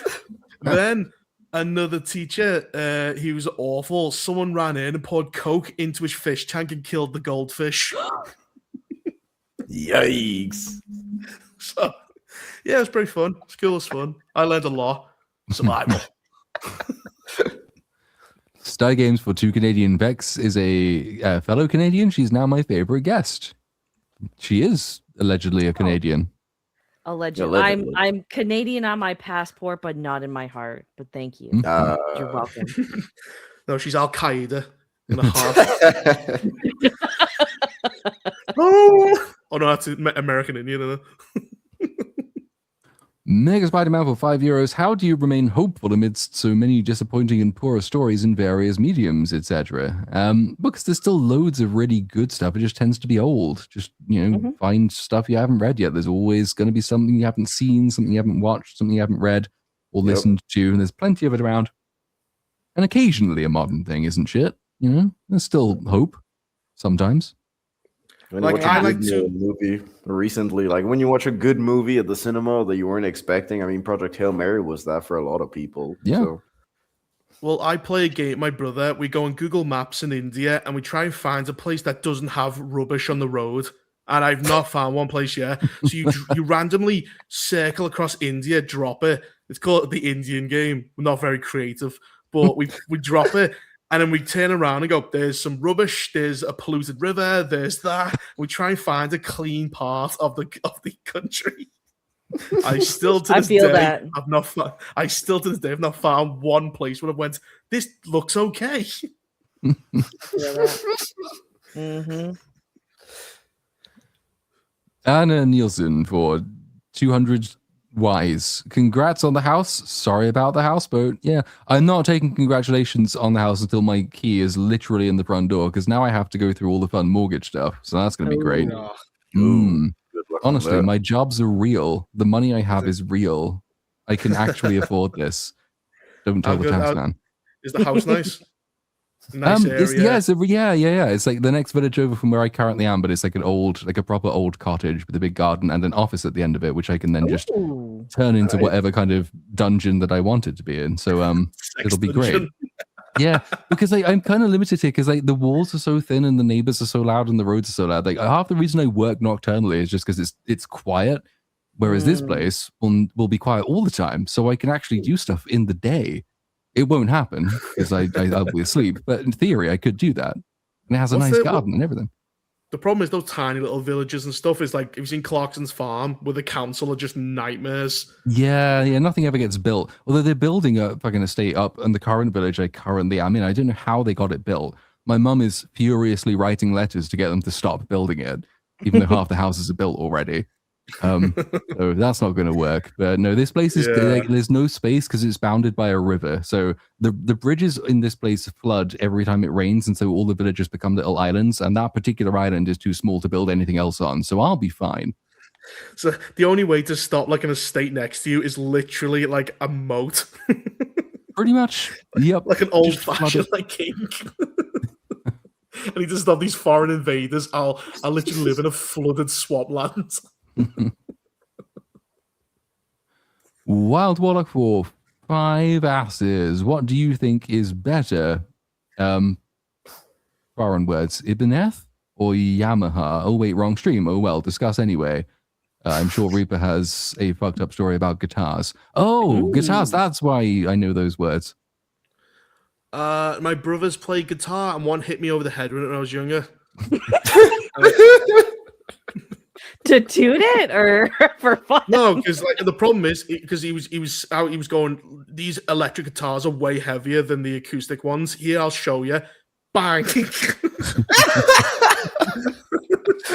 Some shit on the Looney Tunes or out of Naked Gun.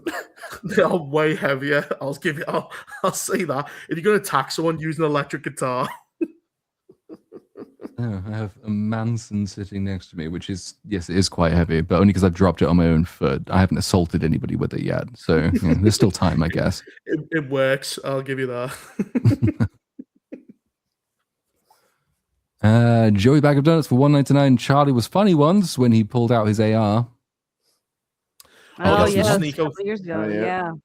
Yeah, that was the only time he was like actually original because there was like the Sneeko, was it? He went, "You're gonna get Yeah. clipped." He was pointing a gun at him, and he went, Look at "You're my fucking." clips. Look at my Yeah. clips. Like, no, these are mags. These are clips. And everyone went fucking crazy because Charlie's actually yoked. Like you wouldn't tell, but that was like his professional. Like that's what he did at university. He did like sports and stuff like that. So the dude is fucking jacked, but he just looks like a twink. It's crazy. Isn't he like 5'5" or something?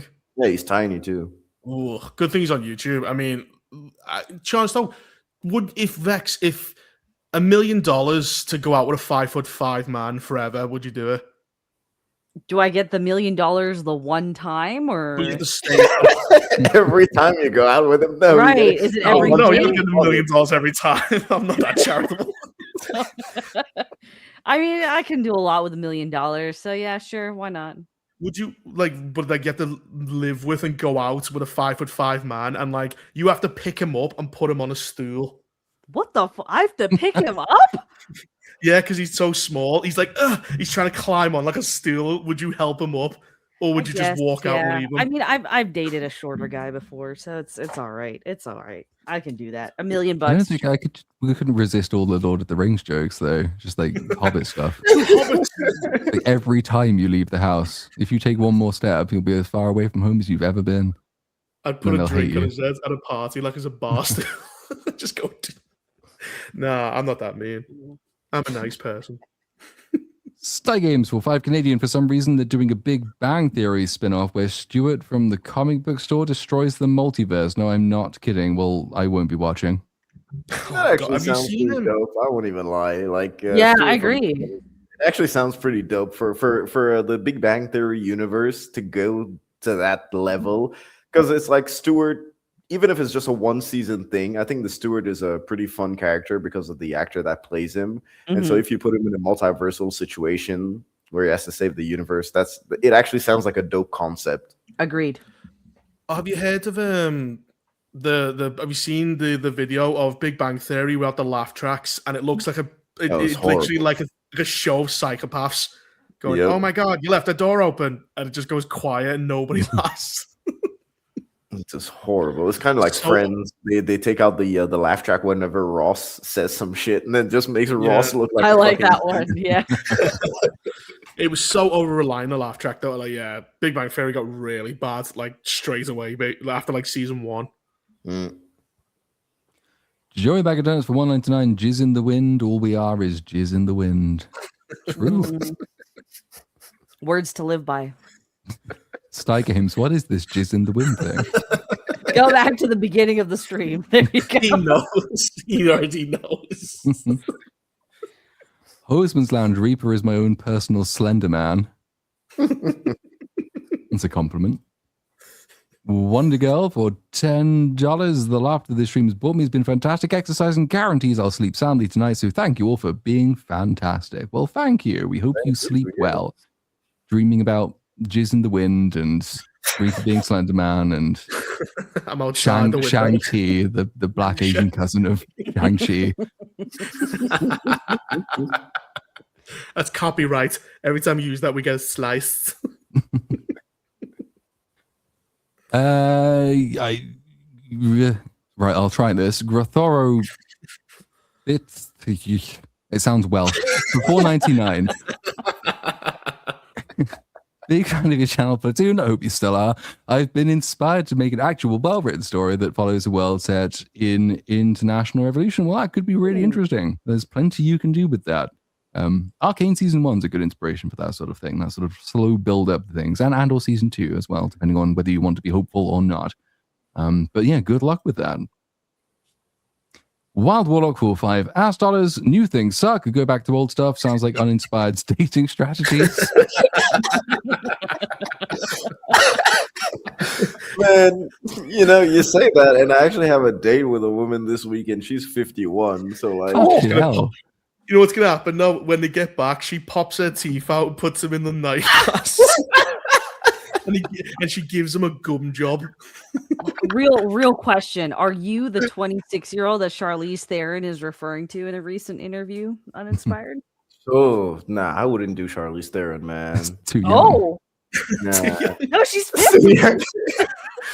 No, She but looks- she she looks 40. looks. I don't know, man. She looks like a corpse. I won't even lie, bro. Kind of She looks weird. like a Alright. lawsuit. Yeah, to me, she kind of looks like a weird corpse Crazy. thing. Give me Yeah. Rachel McAdams any day of the week, man. Any day of the week, Rachel McAdams, man. I'd Just grey your hair, I'd Rachel. marry her in an instant. Done. You get it and get it to dye your hair grey.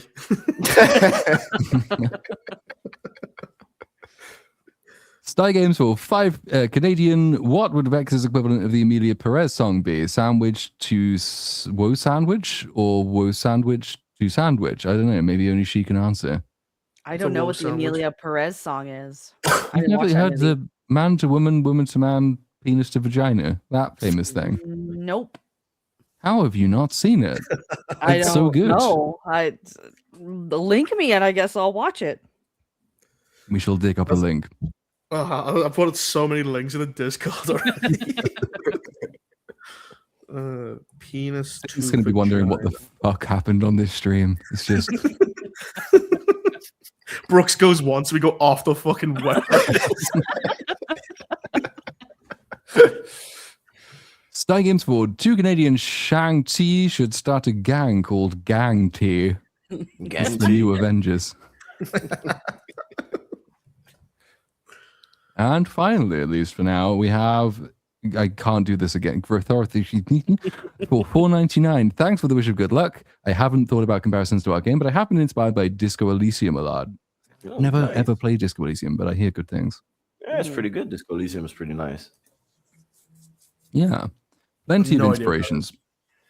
Lots and lots and lots and lots and lots of revolutions. They all go badly. That's the key to writing a good revolution. Lots of people go in and they think this is going to be amazing. I'll be the poet and I will sometimes teach kids. And then afterwards they end up in death camps and they die. That's how revolutions work. Dang. I like that The Witcher does that where he goes like, "I'm going to write about war," and he goes, "Don't go. They're literally just going to murder you for your shoes." He goes, "Why would they do that?" He goes, "Because they need shoes." That's it.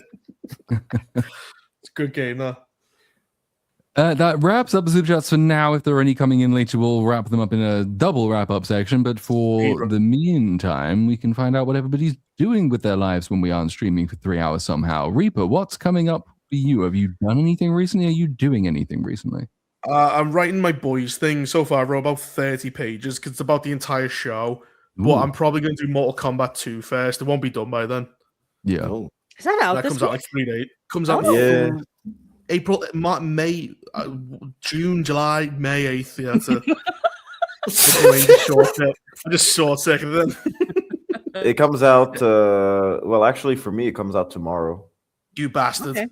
Yeah. All right. Mortal Kombat 2. I'm not gonna watch it. I'm not bothering watching Mortal Kombat unless we're covering it on BSUP. Then I'm gonna watch it, dude. The first movie disappointed the fuck out of me. Oh, but this is one that guy has just been pushed to the background character. Thank God. How bad's that? He's literally the star. And people just went no, and he's just been moved to the side. He's gonna die in like the first 5 minutes. Vex, where can we see you next? What's coming up for you? I finished the Mario script today, so I'll have that video out by this coming Sunday. And my Sunday streams are back as well. We really dove into the tiny hat propaganda behind the Devilware. I'm telling you guys, it's awful. Massad's gonna come in and like just put 7 bullets in the back of your head. Dude, like my internet's been cutting out a lot this week too. Every time I make like spicy comments, so like I must be on a watch list somewhere now. Just when she says it, that's on the internet. And uninspired, when you aren't reenacting Temple of Doom with 50-year-old women, where can we see you next? What's coming up for you? Probably got the next video coming out next month. So yeah, probably mid next month. I've got the video on Paranorman that I'm still working on, and that's pretty much it. But yeah, what about you, Blue? I've lost track of everything at this point. I think there's a Mario video that's done. That's on the channel. No, that's done. I think it's still up as well. I haven't checked.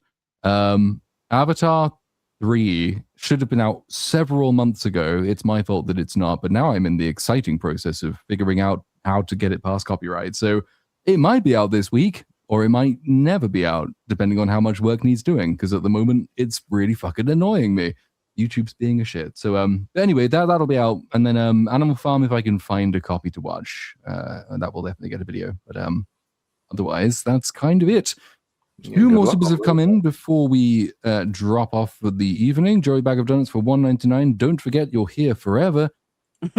We might be. Nice quick one from Mega Spider-Man at the end of the show for €5. What are your favorite books and why? What inspired your avatar and name? Uninspired and Reaper. Well, that's the quickest one. We can do that first. Where did those names come from? Reaper, you go first. I don't read, and my one came from Darksiders 2. Hmm. He played Oh. Death, and then Death was taken. And then Yeah. the Reaper was taken, then a bunch of others were taken, and then I just got this randomly. Oh, all right. Well, books, Jurassic Park, because it's so well written. I like the way Michael Crichton writes his stuff. I think it's very engaging. And then the uninspired reviewer is because literally I did not know what to call the channel. I was like, fuck, I'm so uninspired right now. And I was like, Eureka. Let's just say the uninspired reviewer. Done. Done and dusted. That sounds like a really bad film. I'm uninspired. The uninspired. If I saw that in a movie, I'm walking out. That was legitimately the way it happened. I was like, yep, done. That's how this podcast got its name, though. Like, we just didn't have a name for like the first 10 episodes, and then I think someone joked, "Oh, it's the best show in the universe, probably," and then we didn't come up with anything else, so we just kind of sat, and then here we are. It's a perfectly acceptable way of coming up with names. I was in a band with some friends once, and we couldn't come up with a name for that either. So I looked at the clock, and it happened to be 10 to 12, so that was the band name for a bit. And then... Oh, it's like midnight, but did some people try and like look deep into it, or they just like, that's shit? Oh no, that band never left our bedroom, so like fucking no one looked into anything to do with that. Right, here we go again. Sty Games, fuck it, real quick. Final Suppercat is more, except that it isn't, because Wild Warlock for $5 I'm going to write a song called Suppercats Are Forever, just G and C add 9 repeated. That can work, right? Yeah. I'm not going to figure out on the piano what a C add 9 is, because fuck it. Limited Cheetah for $2, not to be contrarian, but Brecky Dog? Huh? Breakfast Dog? Yeah. Brecky Dog. It's like a hot dog, but a breakfast hot dog? Well, brekkie slang for breakfast, unless it's something else. It's like a breakfast sausage? Maybe. I'd eat breakfast sausage, man. Yeah. Morning. I'm random. I'm rambling. For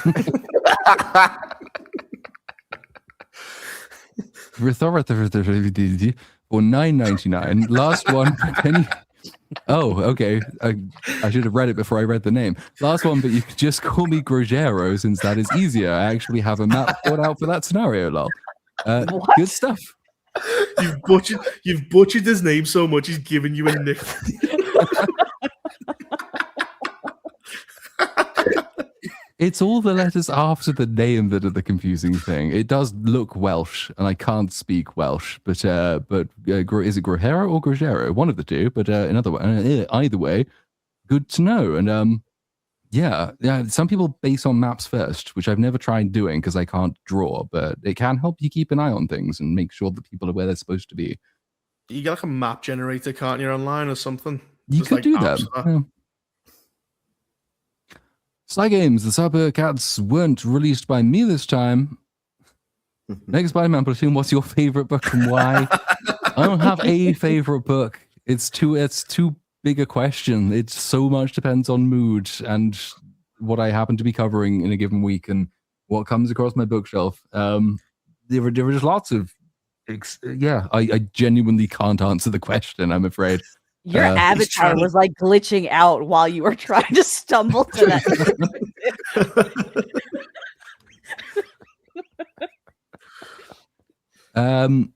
Mary Reynolds' Alexander trilogy is a really cool work of historical fiction. Kind of recommend those as some lesser known things. Basically, all of Gore Vidal's stuff ever, anything by Evil and War ever, anything by Douglas Adams.